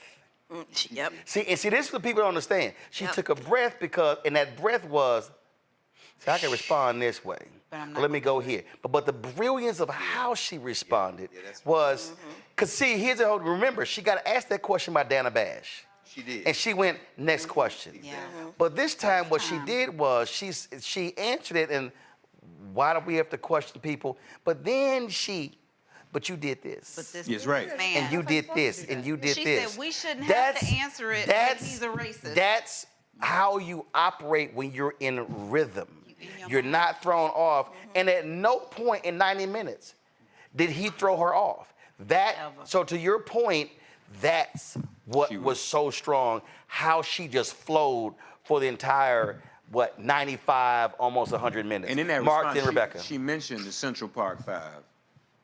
And Nola, I think... Which was huge. Huge. To that 35 demographic. Convict them again. See, to that 35 demographic and these black men, you're acknowledging, you already had them at the convention. Wait a minute. She's got brothers who were locked up like me at the convention. She's talking about brothers who were locked up at the debate. One last point on foreign policy.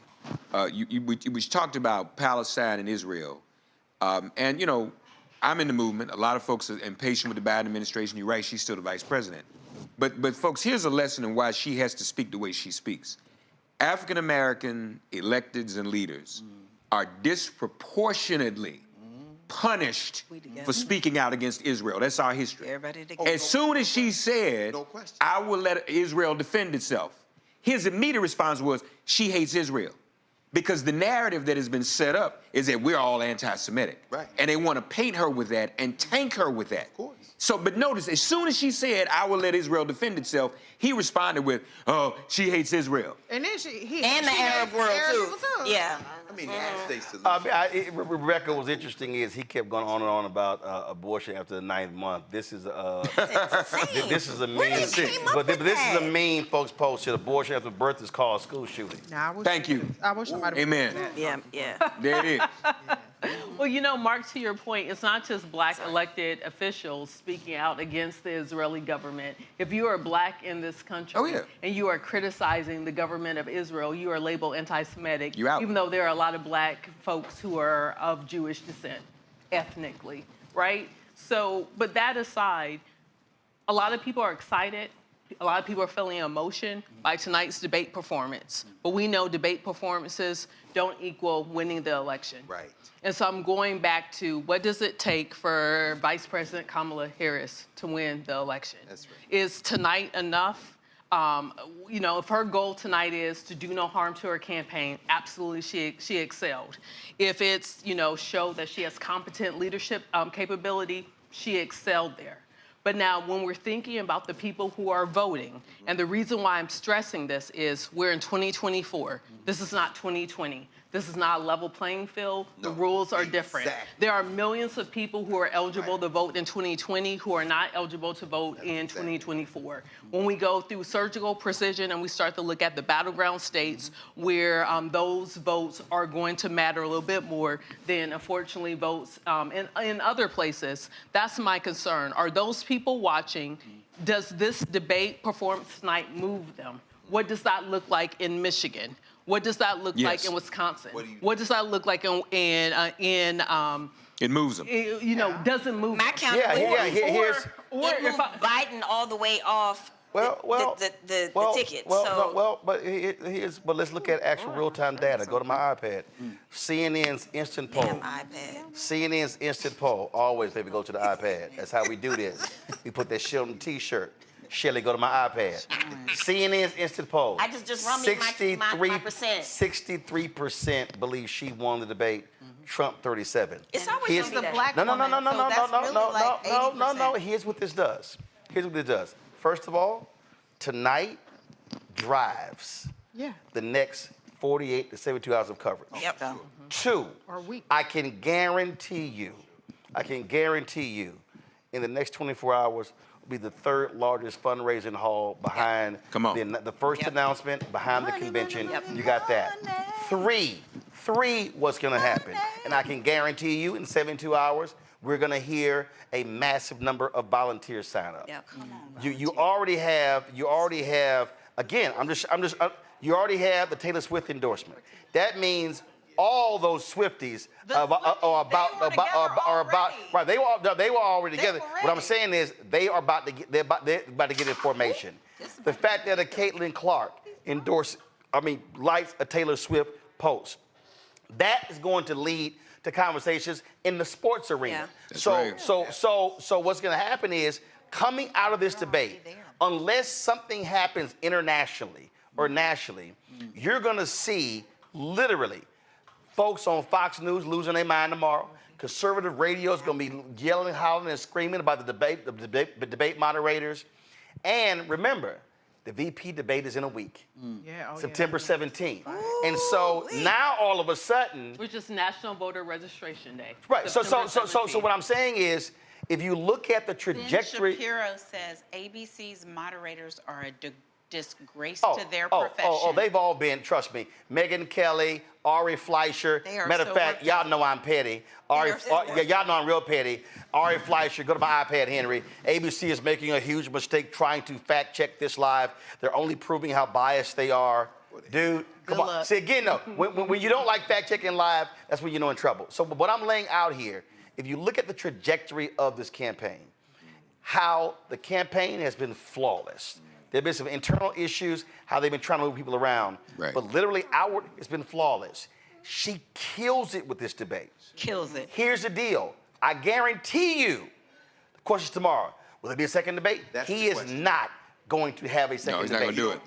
No. Hell no. He is not. His ego. You think he will? His ego is so just awful. Second of all, he's gonna blame ABC. His people are gonna be like, yeah, we ain't putting your ass up there again. And they're gonna want to, but if I'm the Harris people, and here's the other thing, he's going to yell for it to be on Fox News.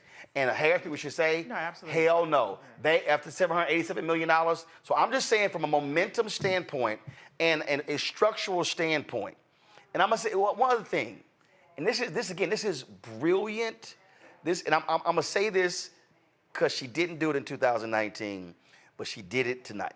2019, when they had the debate at Texas Southern University, I said to her and her sister, go out there and before you make your opening comments, pay homage to Mickey Leland and Barbara Jordan. Yeah. And she didn't. And I was sitting there like, if you do that, the whole damn room is going to be on your side.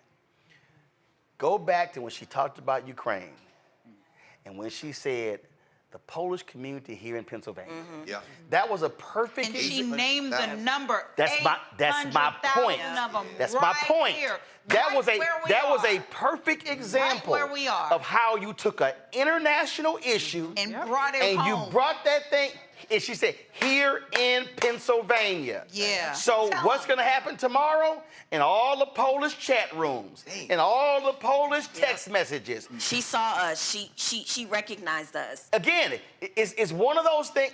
It's one of those things that people probably overlooked. Yep. But Mustafa, I'm telling you, it's one of those things that in a margin election, because they also know he's made it clear, if he takes Ukraine, he coming after Poland. That was brilliant. Just like Hitler. By her. That's right. Hitler's playbook. It was brilliant because, like, when we first started this, I mentioned that people want to be seen. Yeah. She made sure that folks knew that they are honored, valued, and seen. And that's incredibly important. I know people in Western Pennsylvania and in Michigan and Arizona and North Carolina. And I talk to the folks all the time. And they want to know that somebody has strong leadership. The second thing is they want to know that you understand the dynamics that are going on in their lives and you have a plan to address that. And she answered many of those questions tonight. Even though folks felt that she didn't go deep enough into policy, everyday folks are not looking for a dissertation on policy. They want to hear the exact things that can help me to be able to move forward, help me to be safer, and help make sure that my family is going to be okay. And I think that she hit many of those. And the biggest thing that she did was that she showed that she is the leader for the moment. And that in itself is transformational because we're going to have an honest conversation. There are still people in this country who often think that women don't have the ability to lead. And she is completely, as we know that is a false narrative, but she made sure that anybody who still had that antiquated seed planted in their mind or their soul, that it no longer had a place. That's right. Can I just say a couple of things? Number one, there are some structural differences between 2020 and 2024. Number one, we have a Merrick Garland, a Kristen Clark, DOJ. That's a massive difference from 2020. We've had legislatures, state houses, the gubernatorial house seats shift in our favor in Arizona and other places. And so there are some structural advantages that we have in 2024 that we did not have in 2020, where it was incumbent upon NAACP and Mark Elias and others to challenge the 60-something lawsuits that Donald Trump lost. Another advantage is Pennsylvania starts voting in 6 days. So if I'm coming off of this, all for the next 6 days, I am banking voters. I am registering people when you strike when the iron is hot. Many states are going to be voting in this country in this month before there could even be a second debate, if there ever is one. Absolutely. And so what this does is it reinvigorates the momentum on her side when votes are being cast, when people, before the deadline it is to register in many places. And then the other thing I would say is, can we talk about Donald Trump? Yeah. Because all I will say, we talked a lot about what Vice President Kamala Harris did, but to Roland's point that he pulled up, Donald Trump talked more. And I said many times, keep talking. Keep talking. Me too. Because one of the biggest disadvantages that we have as Democrats who are opposed to Donald Trump is that people have a fucked up revisionist history of Donald Trump, of where he stands on positions and what he accomplished when he was the president. He ran through his crazy best. He did, and not only that, keep talking on student loan debt. You're against it. Thank you for reminding people who want to sit up there and try to make it seem like Biden-Harris. Now, she didn't say your Supreme Court justices opposed our student loan debt, which is fine. You know, you don't have to rebut everything point by point. She did get a ding in. She got them in on something else. She got her dings in, but my point is that there are Supreme people, Court justices, especially there are people that don't understand or don't remember where Donald Trump stands on the issues. That's true. And they think that Donald Trump and Vice President Kamala Harris aren't very different, and they think that because at the time gas was a little bit low or our groceries were a little bit lower, it's going back down, that somehow makes him more liberal or more whatever. And so the way that he talked, without the distraction, no offense, President Biden, he's a good man, Savannah, but without the distraction of whatever President Biden was going through, it reminded people, oh yeah, Donald Trump is against abortion, Donald Trump is against student loan debt, Donald Trump is against all of these things, healthcare plans, that are what Democrats have been raked over the coals. And then just the last thing that I will say is that the bottom line is Donald Trump is unfit and Vice President Kamala Harris is a leader. We look like your mama and Pappy. We're so proud. I'm just saying. We're so proud right now. Washington Post. I need another water, please. Washington Post. Here we go to my iPad. Washington Post focus group of swing state voters. 92% say Kamala Harris performed better. Damn. She mollywopped him. Hold up. This was not. No, it wasn't close. Wait a minute. I gotta find this. I gotta find this other tweet. This is not that. Hold up. See, y'all know I love petty. Pretty girl. Nira Tandon. I would like to thank Tulsi Gabbard for her role in Trump's debate prep. I replied. I love that. Wait a minute. Somebody else has sent me a tweet. They said this is what somebody else tweeted. They said this is what happens when you have a Laura Loomer as your debate prep. I mean, see what you saw here, and this is the thing I think, Greg, is critically important. What you saw here was an example. I'm glad it wasn't me. What the hell you over there looking at? What you saw here was an individual who said, remember he kept calling her dumb? Yeah. Remember he kept calling her low IQ? Oh, yeah. This is somebody who said, I don't need to prepare for this. I can wing this. Absolutely. Greg, that's the student who has to come before the class, who's like, I ain't gotta study. And I'm gonna stand in front of the class, I can wing this. And all of a sudden, they getting their asses lit. That's what this was. It was. I mean, that's what it was. Like you said, Mustafa, he said, thank you. He was shrinking. He hunched. He was. And at the end, you could see him. I mean, but couldn't look at her. Yeah. Oh, no question. Yeah. I mean, but y'all go ahead and bring the water. Listen, this is a black show. We just showing people. Right. Y'all go. Everybody got water. Everybody got. Thank you, L. I appreciate it, y'all. Thank you. I love you. Thank you. But yes, Thank you. Greg, go ahead. Again, Rebecca, I agree with you. This wasn't the election. All those college kids you're talking about that you're going around the country to see, the ones you're going to be in Alabama with, the ones that you said, as you said, Monique, were watching. My baby. Your people Yes. watching. They have to now go vote. And then all those young people their age and between 18 and 35 who aren't in college, or college age but not in college, who won't watch the debate but are now going to watch all the memes. They're going to watch all the, and of course, like you say with Taylor Swift, I mean, it's an important moment, but and as you say, Reese, early voting starts in 6 days. Pennsylvania, let's bank. In fact, this is when the state of Pennsylvania to almost try to make November the 5th irrelevant. Ballots went out in Pennsylvania on Friday. They did. So for those who are Pennsylvania residents who are living overseas, Friday is when those ballots were already sent out. So I'm gonna go back to I'm gonna use another sport. I'm gonna keep it on sports. Come on. Well, this was a sport event. No, but it was again. Hold on, it's sport because it speaks to what Mark was saying. It speaks to what Rebecca when she asked, "Hey, how will this help?" What's the worst thing you can do if you're a football team and take the Philadelphia Eagles? What did they finish last year? 13-3. And they lost the last 3 games. Yep. I mean, Cowboys. They go to the playoff. We know they suck, so we know your team ain't shit. I mean, first of all, what I'm describing, you used to, and that is no. So what happened last year? The Eagles, we got Dak for the next several years. Baby, guess what? And y'all gonna get more first-round losses. So here we go. So I don't even know why you even brought up the Cowboys. The way y'all. You mentioned bring them up. He mentioned the Eagles. Yeah, because both of y'all sucked last year. So here's what happened. The Eagles won like 12, 13 games. Lost the last 3 or 4 games. Losing the first round. When you look at teams, when you look at players, when you look at horses, how do they train them? They say, no, you don't peak early. Mm-hmm. They say you constantly. That's true. You constantly, and you build upon what you did last week and yesterday. I'm telling you, you see it in the data. You see how they've been methodically going up among Latino voters.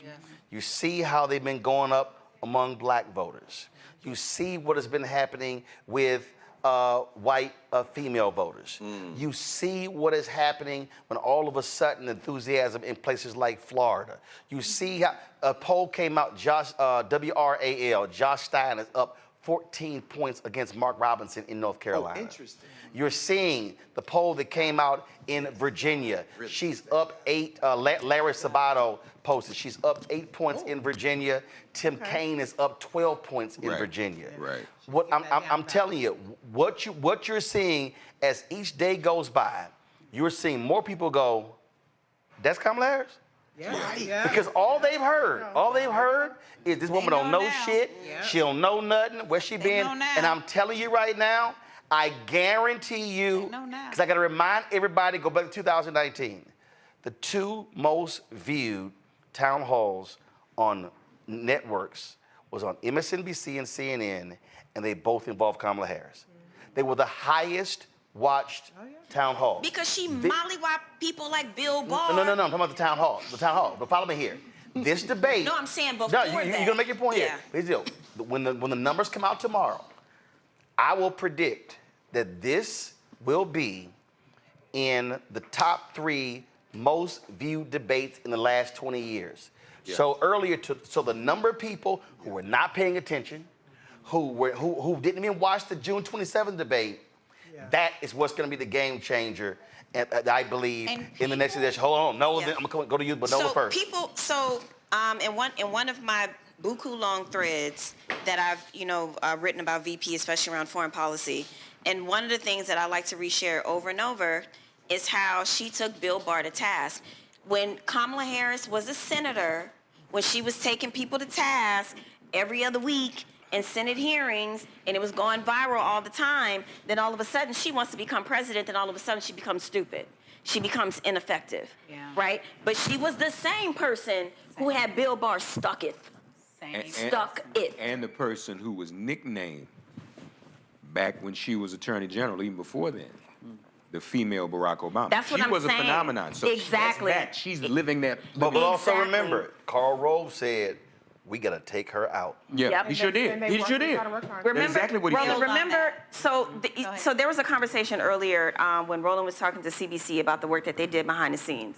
I don't think people really understand folks that were behind the scenes, putting that sweat equity in, going toe-to-toe with people. Like what you're not about to do is sidestep VP. We're all in for POTUS until he says different. Right. But what you're not about to do, remember that conversation we had when you were in Ethiopia? Yes, absolutely. Talking, Maxine Waters got up on the edge of that couch right where you sitting and almost told it all. I think if you had waited 5 minutes. She said, "Oh, you telling it?" Yeah, she I thought she was ready to break it. Well, actually, y'all didn't see this. Representative Clyburn already taken his microphone off, and so he started talking to her about something. I was kind of like, Hold up, y'all. Her mic's still on you. Oh yeah. No. It was about to pop. Go ahead, Let me tell you something about my little community, the national security foreign policy community. We know all the things first. We know all the and things that's why we first. should all be terrified of this fascist country. But anyway, go ahead. Damn, Greg. I'm just saying. Shit, I mean, we got these surveillance devices from Apple, but did you hear what Nola said? Did you hear what Dr. Hayes said? And this is my turn. She said my community got all of y'all stuff. See, so That is not what I said. I said we know things first. here's what I'm going to Monique right now. First of all, it's more than 21,000 of y'all on YouTube right now. Every single one of y'all should be hitting the like button. We should easily be at 15,000 likes before we sign off, and we're going to be signing off very soon. Monique, go ahead with your point. Nola, when we started tonight, you had things you wanted to hear. Roland had things. Rebecca had things. My girl, I showed you love you. She had things. Yeah. Minster, Mustafa, my doctor. I didn't have things. I confess that I didn't have. Did Scott have something? Yeah, Scott he wanted did. her to Scott had things. yeah, counterpunch. We had things, and my thought was, you did say that. I really just want her.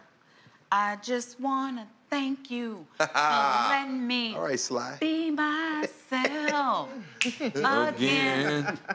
I know her. I've been knowing her.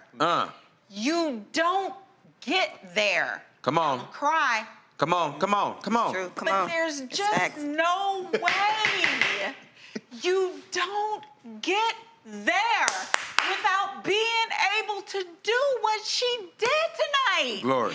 There's no way. Glory. There's too many people against you. That's right. You don't have any money. You got immigrant parents. You go to a fucking HBCU for And your undergrad. Hastings Law. Let's talk about Hold that. on. And Hastings Law. Yep. I'm a Howard lawyer. I don't hold it against her. She could have gone to Howard Law. She didn't. She could have gone to Stanford She for free. went Well, that was to the my- Mecca.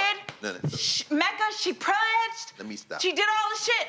I'm just said she did. saying. Greg, did she do all the shit? She did all the shit. No, they got the pictures because listen, I posted, I was gonna tweet a lot tonight, and then I tweeted nothing. Oh, wow. Because she came in there, she shook his hand, and then she dragged his ass. She just, she took him and she just said, now what? Like she used, if I've ever been trained as a lawyer, as a debater, she used every word, she used every sequence, and she wasn't referring to notes. None of that matters. Here's what I'm saying. She came in there and she did what only she could. And I did predict that if she would just go in and be herself and do what she could do, because she's the one who has come to these heights. And everybody was saying, and she need to, and she need to, and she need to. And I did right here tonight. Yeah. Dr. Greg, did I not say? Yeah. She ain't got to do none of that for me. What she's got to do for me That's what you said. is be herself. That's what you said. Because what I know about her is she's ready for this. I've had some of her training, not all of it. We share some things in common. But anybody who got undergrad at the Mecca and then got a law degree and then starts winning elections. Come on. Do y'all know how hard that is? No, yeah, right. You're right. To win in this country, district attorney, attorney general, Statewide, largest state in the union. Senate. Largest state in the union. The president of the United States, the first black one that y'all don't like, he helped her get that. I don't care. Y'all here in the room with me. I'm not gonna call you out, but he saw her from afar and he named her and he said, yes, she will, yes, she can, and then she did. And he said she was fine too. He said it because it's true. Let's not get too close into the conversation because then the truth will come out. But then she kept rising. But then she kept rising. Keep it. And it's unheard of heretofore, before now, the heights that she's reached. But when she was in this debate tonight, when she said weak, when she said disgrace, when she said nobody likes you, when she said crowd size, when she said confused, I think he's confused. When she looked at him with pity, when it could have been anger, when she looked at him with pity, because we all should feel she was worried about him, Greg. Yeah, she looked like. Do you see? All I'm saying is, Can I add one thing? I'm finished. You've been going for 4.5 minutes. So I'm trying. Right. Mark, go.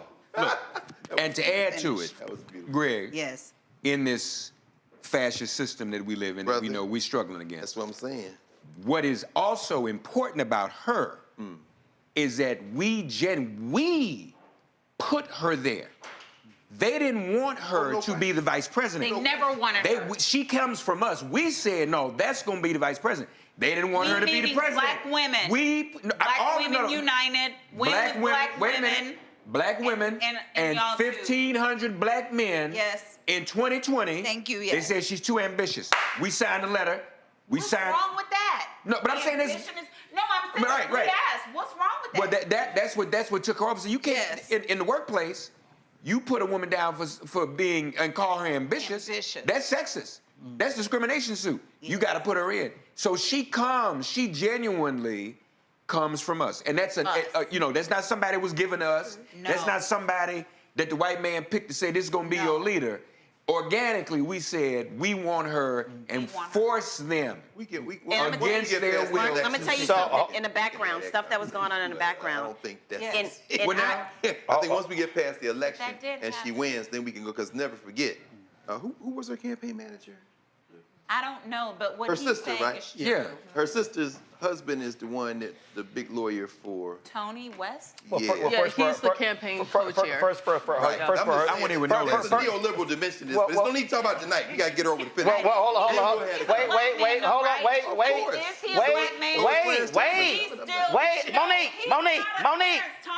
Monique, stop. Monique, stop. Allow me to speak. First of all, Tony West allow me to speak. First of all, Tony West was Assistant U.S. Attorney General. Yes. He was the number 2. Yes, General Counsel for Uber.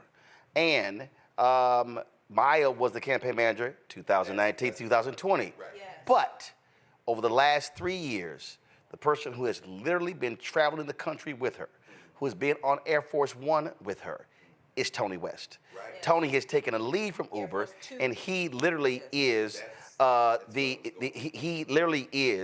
the top campaign official. Yeah, you got Jen, but I'm telling you right now, because I deal with him all the time, the role that he has played is a huge role, and he has been by her side constantly over the last 3.5 years. 20 years. Well, no. But what I mean is, what I mean is, as vice president, and the reason I'm saying that is because, and I'm gonna wrap all this up with my final comment. So I need to make that point because what has happened the last 3.5 years really has been a massive attack on her. So let me do this here. Go to my iPad. Joe Walsh tweeted this. I watched the debate. This is, of course, longtime conservative. I watched the debate tonight with a bunch of Arizona Republicans for Harris. When it was over, everyone in the room knew she won this debate. Everyone was fired up to go knock on doors and make phone calls and go win this thing these final 56 days. Great stuff, Republicans for Harris. So we're gonna do. And so this was the point I was making, Rebecca.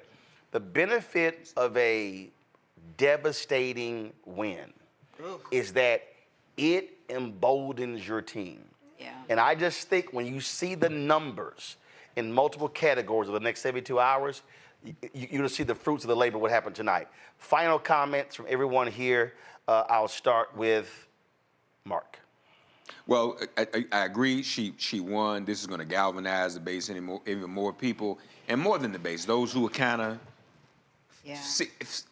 I won't even say 50% people, those who were in the 60s, you know, I'm not quite there. Yeah. She had to have made an impression. He did nothing. He only appealed to his 47%, which is his ceiling.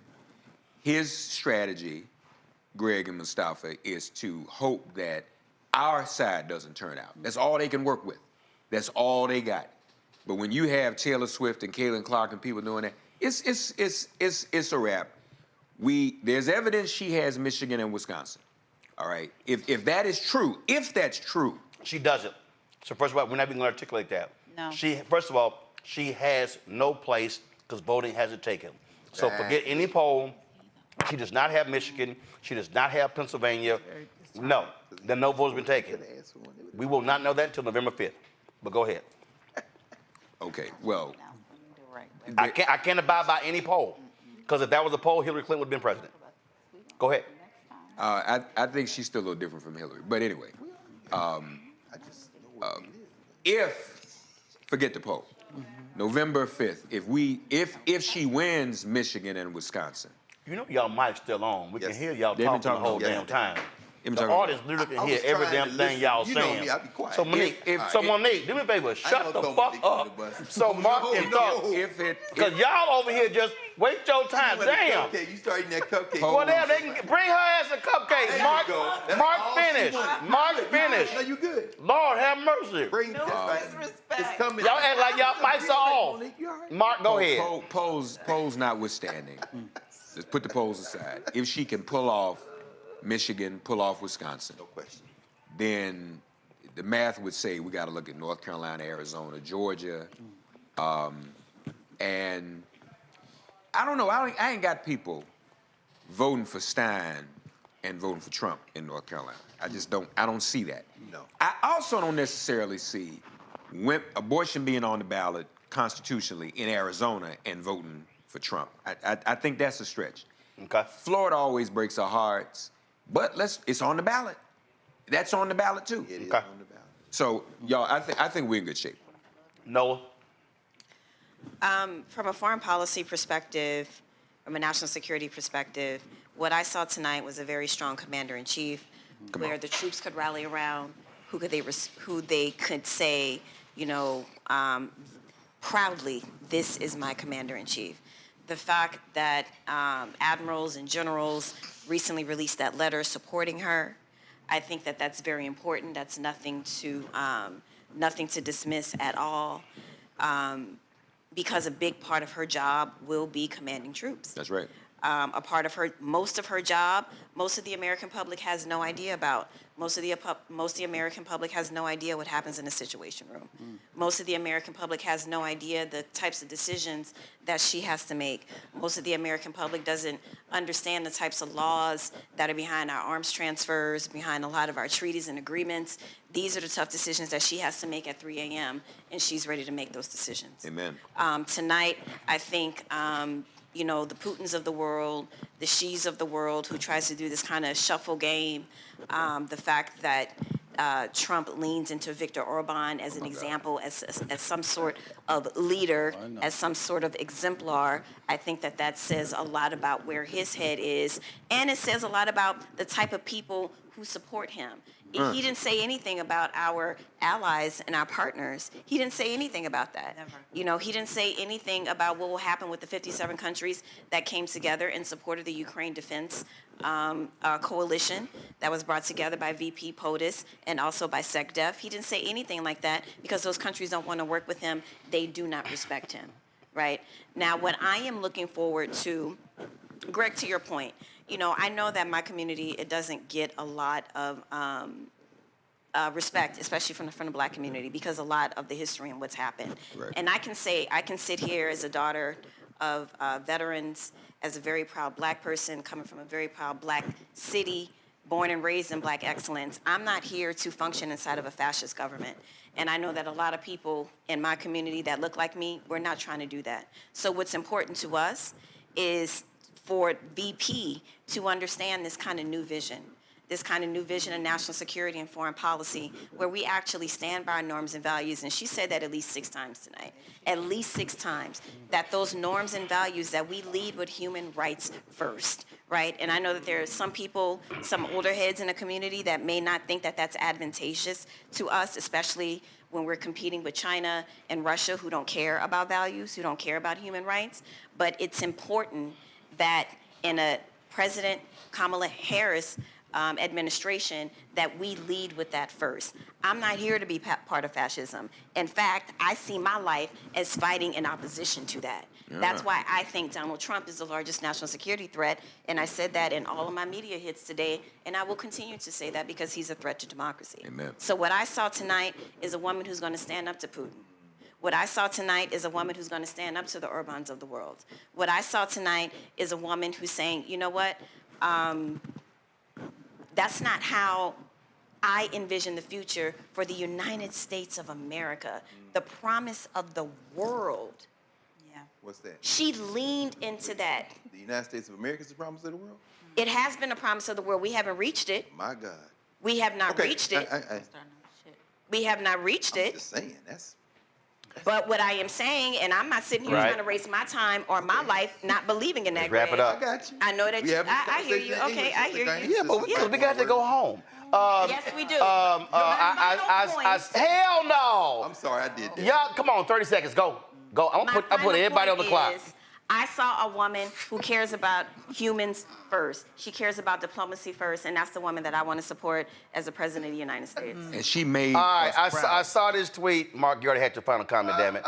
I saw this tweet. I love this here. This woman said, this is the only way I could watch the debate. Damn, I love this. She covered the split screen up. Oh, shit, that was that. I just thought that I just thought that was funny as hell. Love it. Hold up. And then, damn, I love Petty. Y'all know I'm King Petty. And I love Petty. Before I go to Mustafa next, damn, I love Petty. Congressman Jared Moskowitz, damn, this was good. This debate was so bad, Nancy Pelosi is quietly working the phones to get Trump out of the race. That good. Damn, I love Petty. Damn, I love Petty. Mustafa, go on right ahead, Mustafa. We address climate change enough? Talk about that too. Oh, tonight. I don't know if you want me to go into that. Tonight. Actually, climate change did come up. It did, yeah. And when she called him a climate denier. Mustafa, go. It did. I mean, I want to start off on a very positive note. You know, Vice President Kamala Harris helped us to have a better understanding about the possibilities that exist for us. Made me cuss. She talked about freedom around reproductive rights. But if you really listen, she was also talking about freedom. Yeah. Freedom of choice. Freedom to be able to have a better life. Right. Freedom that allows us to have the ability to come together and not continue to have these divisions that exist. But she also talked about the scars, because you can't have an honest conversation and not talk about the scars. And she brought that up in some of the things that Reese talked about and others from Central Park 5 and a number of the things that Trump had been a part of throughout his life that were rooted in racism. Now, I have to pivot also, because when we talk about climate change and we talk about environmental injustice, we understand that natural gas has played a big role in the impacts that are happening in our communities and the impacts that are happening from the climate crisis. I wouldn't be an honest person coming out of the movements that I come out of if I don't bring that in. Of course. But I know her well enough to know that she will also find a way to address those issues. And that's why those investments that have happened in the clean economy are so incredibly important, and why our communities have to take the opportunity to benefit from those so that we address the wealth gap and we address these public health impacts that are going on. So I'm gonna stop there because I see Roland looking, and I'll close out with this last part since I didn't use my 4 minutes. You know, my grandmother says that you have power unless you give it away. She brought that forward for me tonight, because she was dealing with an individual who bullies people, who uses his privilege to actually push to get his own way. And she said, no, you will not do that here, because I hold on to my power, but I also extend my power to others who have been unseen and unheard. And that's why I appreciate her. And that's why I know so many folks will work diligently with her to make sure that we address whatever gaps that might exist inside of the policies that she's working on. All right, Henry, I need a split screen. All right, so let's see here. Rebecca, your final comment. So I'm gonna plug Reese's game, Am I Tripping? Oh, thank you. So am I tripping? Are we still in the United States of America? Am I tripping? Are we still, how you say, a white, racist, settler state? Indeed, we speak in it. Am I tripping?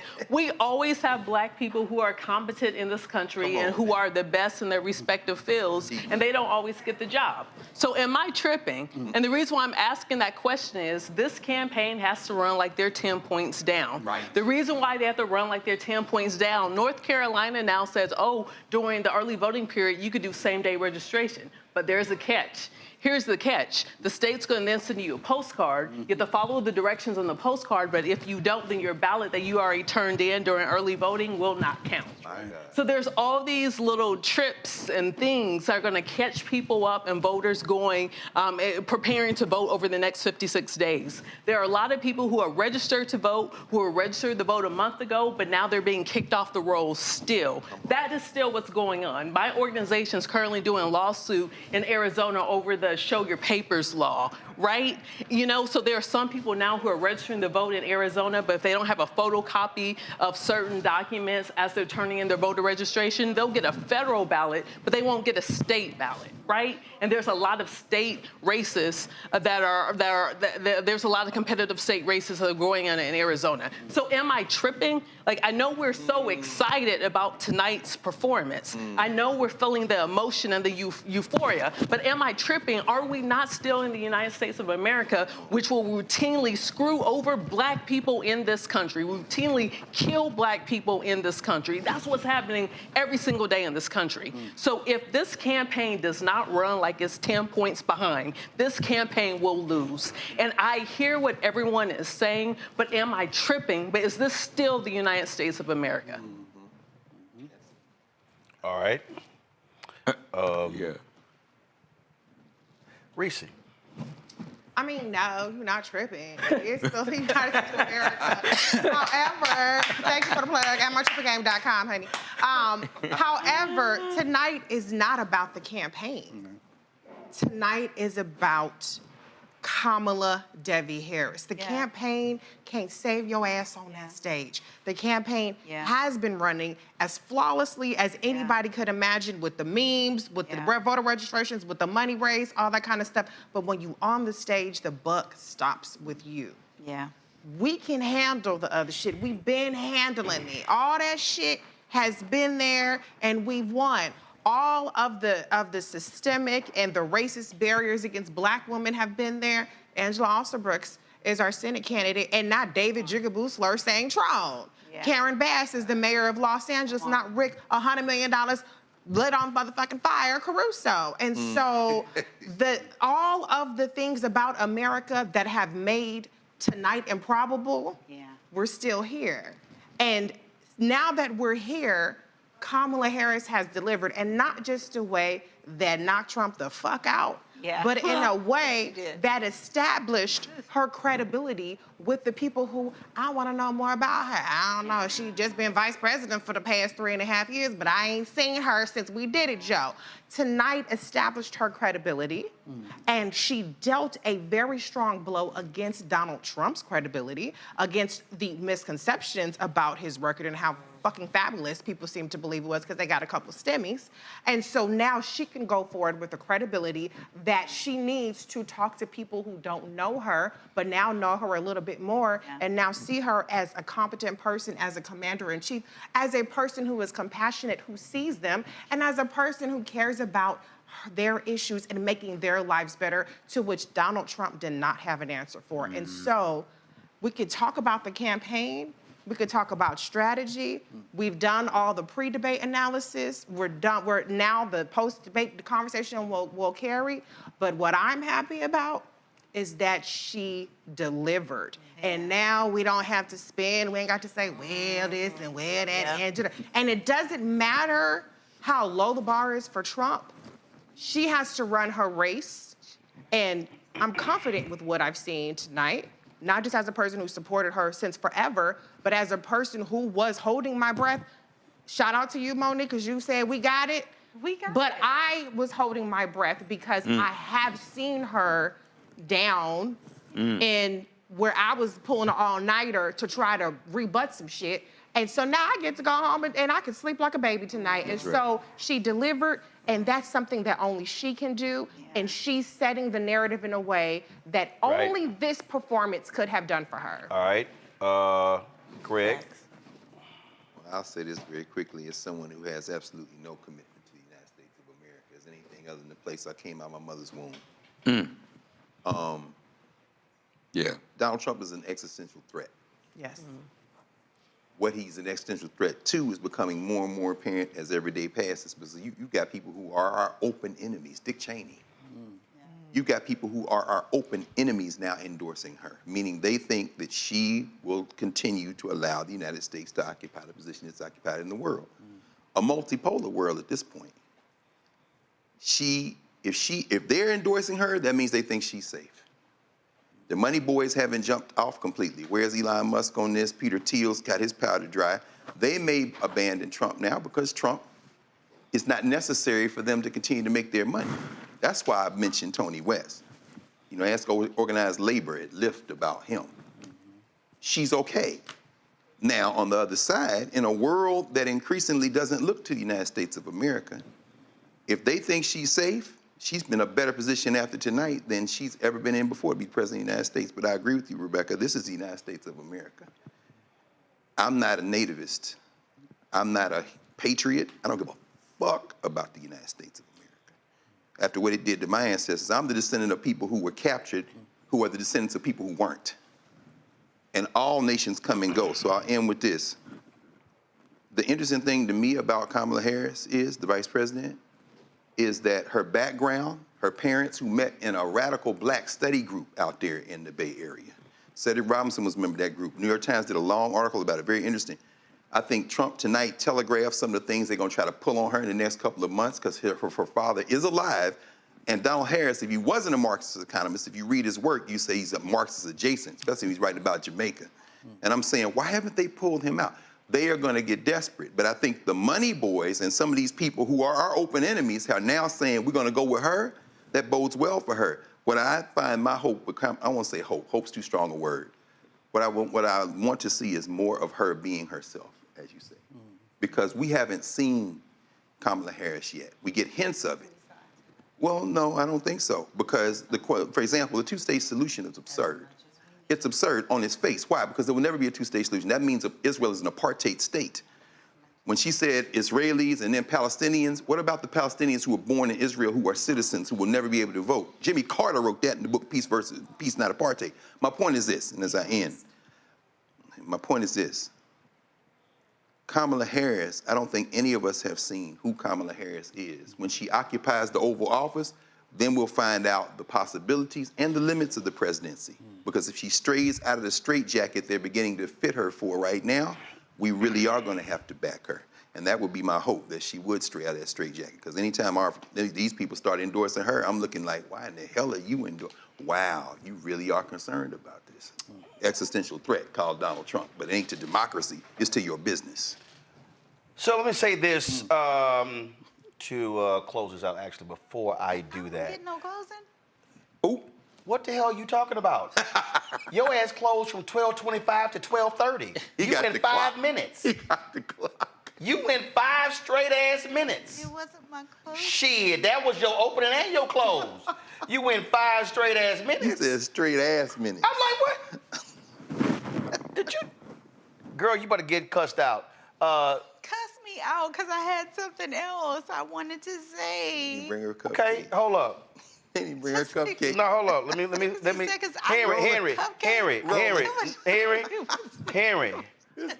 Henry, go to my, Henry, pull this up. Henry, pull this up. I'm gonna cry. Henry, pull this up. Don't cry. Okay. Henry said no because he's striking against the apartheid. I'm gonna do this one here. Okay, your ass got 30 seconds. Go.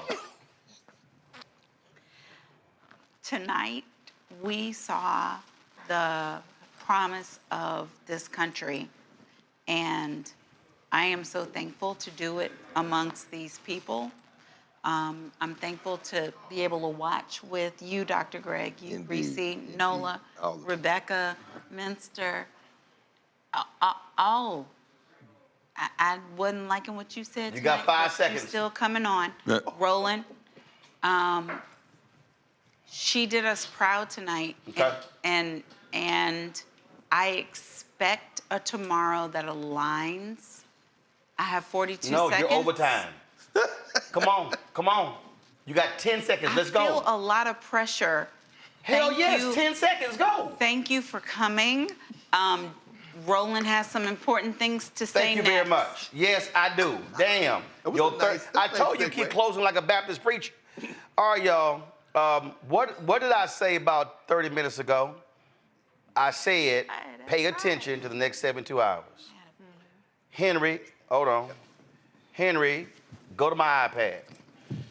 In the last 24 hours, they are raising $2 million every 10 minutes. Wow. They have raised $12 million in the last 24 hours. But look at the numbers. You see right there at the bottom, 6 p.m., 7, 8, 9, 10, 11. That's how much they've raised. That all the way to the right, that's the 11 p.m. hour. I told you. So this is what I was trying to say. When you are building a campaign, when you are trying to win, what you are seeing is Vice President Kamala Harris show all of her haters and all of her doubters that this is me. For all of the people who talked about how mistakes she made in 2019, they forget that was 5 years ago. I need everybody paying attention to remember, these folks were trying to get her off of the ballot every 6 months. I need to remind everybody who's watching and listening, these people tried constantly to denigrate her in Politico, in Axios, in the Wall Street Journal, in the New York Times, in every single media outlet. They constantly tried it. They talked about staff turnover. They call her dumb. They said, look at the latest article. Oh, she prepares too hard. Oh my God, she asked me specific ass questions. They literally said that they literally said this woman was incompetent. And let me be clear, there were people in the Biden White House who were behind it. There were people who were scared to death. And so what people need to understand, all the folks who are like, oh my God, where was this Kamala Harris? She was always there. Right. But when you are constantly attacking someone, they begin to doubt themselves. Everybody watching and listening also need to understand, she does not have the freedom like she did as a United States Senator because she serves at the pleasure of the president. She cannot stake her own positions. I'm gonna give y'all this because I was there. The White House approved her remarks in Selma, Alabama, when she addressed the Israel-Gaza issue. They watered down her comments. I'm telling you, I know this for a fact. They were pissed off with her the following 4 days because of the reaction she got. Now, how do you get mad at somebody for a reaction for some words that you vetted, that you wrote? But had what she said caused the other reaction, she would have got to blame. And so folk have to understand what you are seeing from the moment Biden endorsed her to present day is you're seeing somebody who is showing the world now, oh, I was ready. I learned from my mistakes. I paid attention. There are so many areas where she has gotten better. Understand, every time y'all heard her spoke, that was words that were written by other people, that were vetted by other people. She now has the freedom because she's running the campaign to actually write her own speeches, lay out her own policy. She doesn't have to run it by the Biden White House. She don't have to run it by Anita Dunn. She doesn't have to run it by Even she doesn't have to run it by Jen O'Malley, even though she's campaigned. But Jen O'Malley, everybody remember, was working also in the Biden White House. So she's now unencumbered. And so there were 2 speeches that I need everybody to go back to. Go listen to Vice President Kamala Harris when she spoke in Buffalo at the funeral of one of the black people who was gunned down. She was not supposed to speak. Sharpton called her up to the pulpit. She spoke with no notes. And you heard the Vice President Kamala Harris, who we remember at the Tavis events and all the other speeches. Then pull up when she spoke at Tyree Nichols' funeral. And although that was written, it was written by her. And you saw and heard a totally different person. That was always her. And then the third one, go listen when she went to Nashville on that Friday. The day after Representative Justin Jones, Representative Justin Pearson were expelled, and Representative Gloria Johnson was not expelled. You saw the fire, you saw the energy, you saw the passion. That was always her. And so black folks, we were participating in a white supremacist game by tearing her down, questioning her blackness, questioning her credentials when it was always there, but folk didn't understand because you never could see who she actually was. So now moving forward, some 59 days, everybody who's watching and listening need to understand this here. And this is why I had to push back, Mark, on what you were saying. Because I cannot allow anybody who is listening to believe it's over. It's not. People took their foot off the gas in Florida on the final weekend, and Andrew Gillum lost by 30,000 votes. Hillary Clinton's campaign, they were sitting here, they were measuring their drapes in the last 2 weeks of the campaign, and they took their foot off the brake.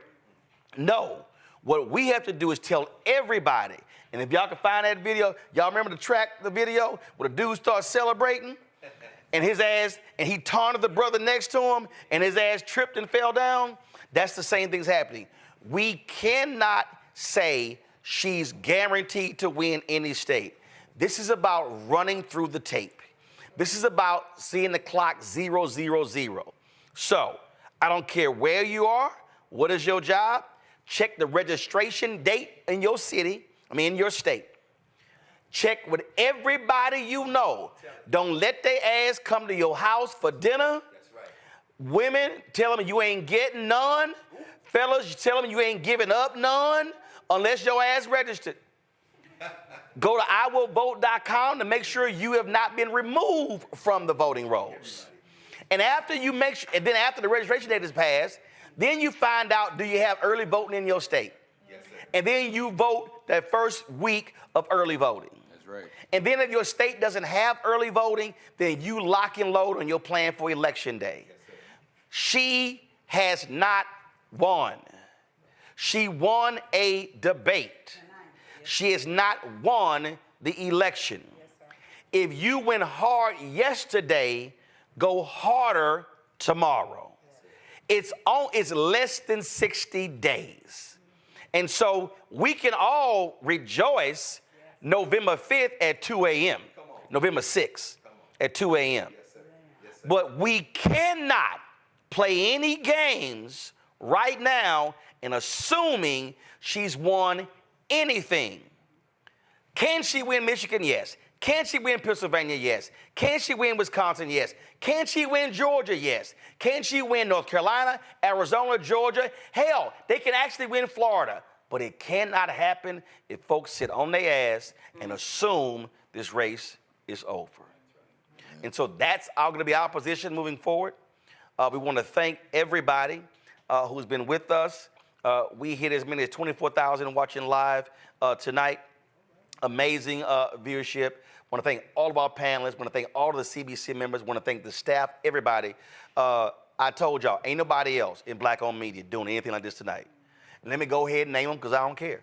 I'm telling y'all right now, what you saw tonight, Essence ain't doing, Black Enterprise not doing, Ebony not doing, Urban One not doing, Revolt's not doing, The Griot ain't doing this.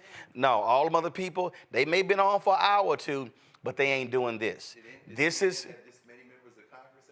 Oh, hell no, hell no, hell no. I told y'all. And everybody understand. Y'all, we had 15 CBC members here, and we had the first panel, we had 7 more. I was trying to go to them, but they went ahead and left because they were here for quite some time. Why am I saying that? Because what y'all saw tonight is what happens when you have black-owned media that controls and operates, and we set the agenda. And so we want y'all to be sure to support what we do. Go ahead and put it up. You can be sure to support us. Send your check and money order to P.O. Box 57196, Washington, D.C., 20037-0196. Cash App, $RM Unfiltered. PayPal, R Martin Unfiltered. Venmo is RM Unfiltered. Zelle, Roland at RolandSMartin.com. Roland at RolandMartinUnfiltered.com. And of course, download the Black Star Network app. Apple phone, Android phone, Apple TV, Android TV, Roku, Amazon Fire TV, Xbox One, Samsung Smart TV. We're going to have more coverage tomorrow.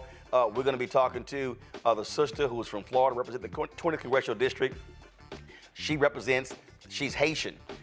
She's the first Haitian American in Congress. We're going to be talking about the attacks on the Haitians and what's being said right now among the we earlier said 300. There are 400,000 Haitians in Florida.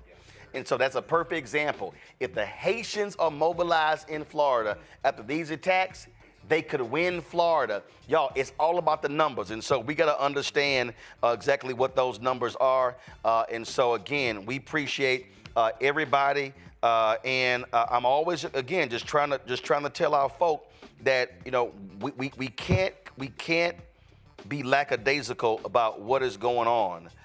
We have to understand that we all have to do our part. And I don't care if you sitting here and you're like, well, I don't know about all that. I'm telling y'all right now, we can win this. And the threat of Donald Trump and these crazy, deranged, nonsensical MAGA people, that threat is real. We cannot lose sight of any of that. So I just want all of us to be focused. It's 59 days, y'all. That's all it is. It's 59 days. And trust me, we can celebrate at the end of it, but you do not celebrate too early. I'll see y'all tomorrow on the Black Star Network. Holla!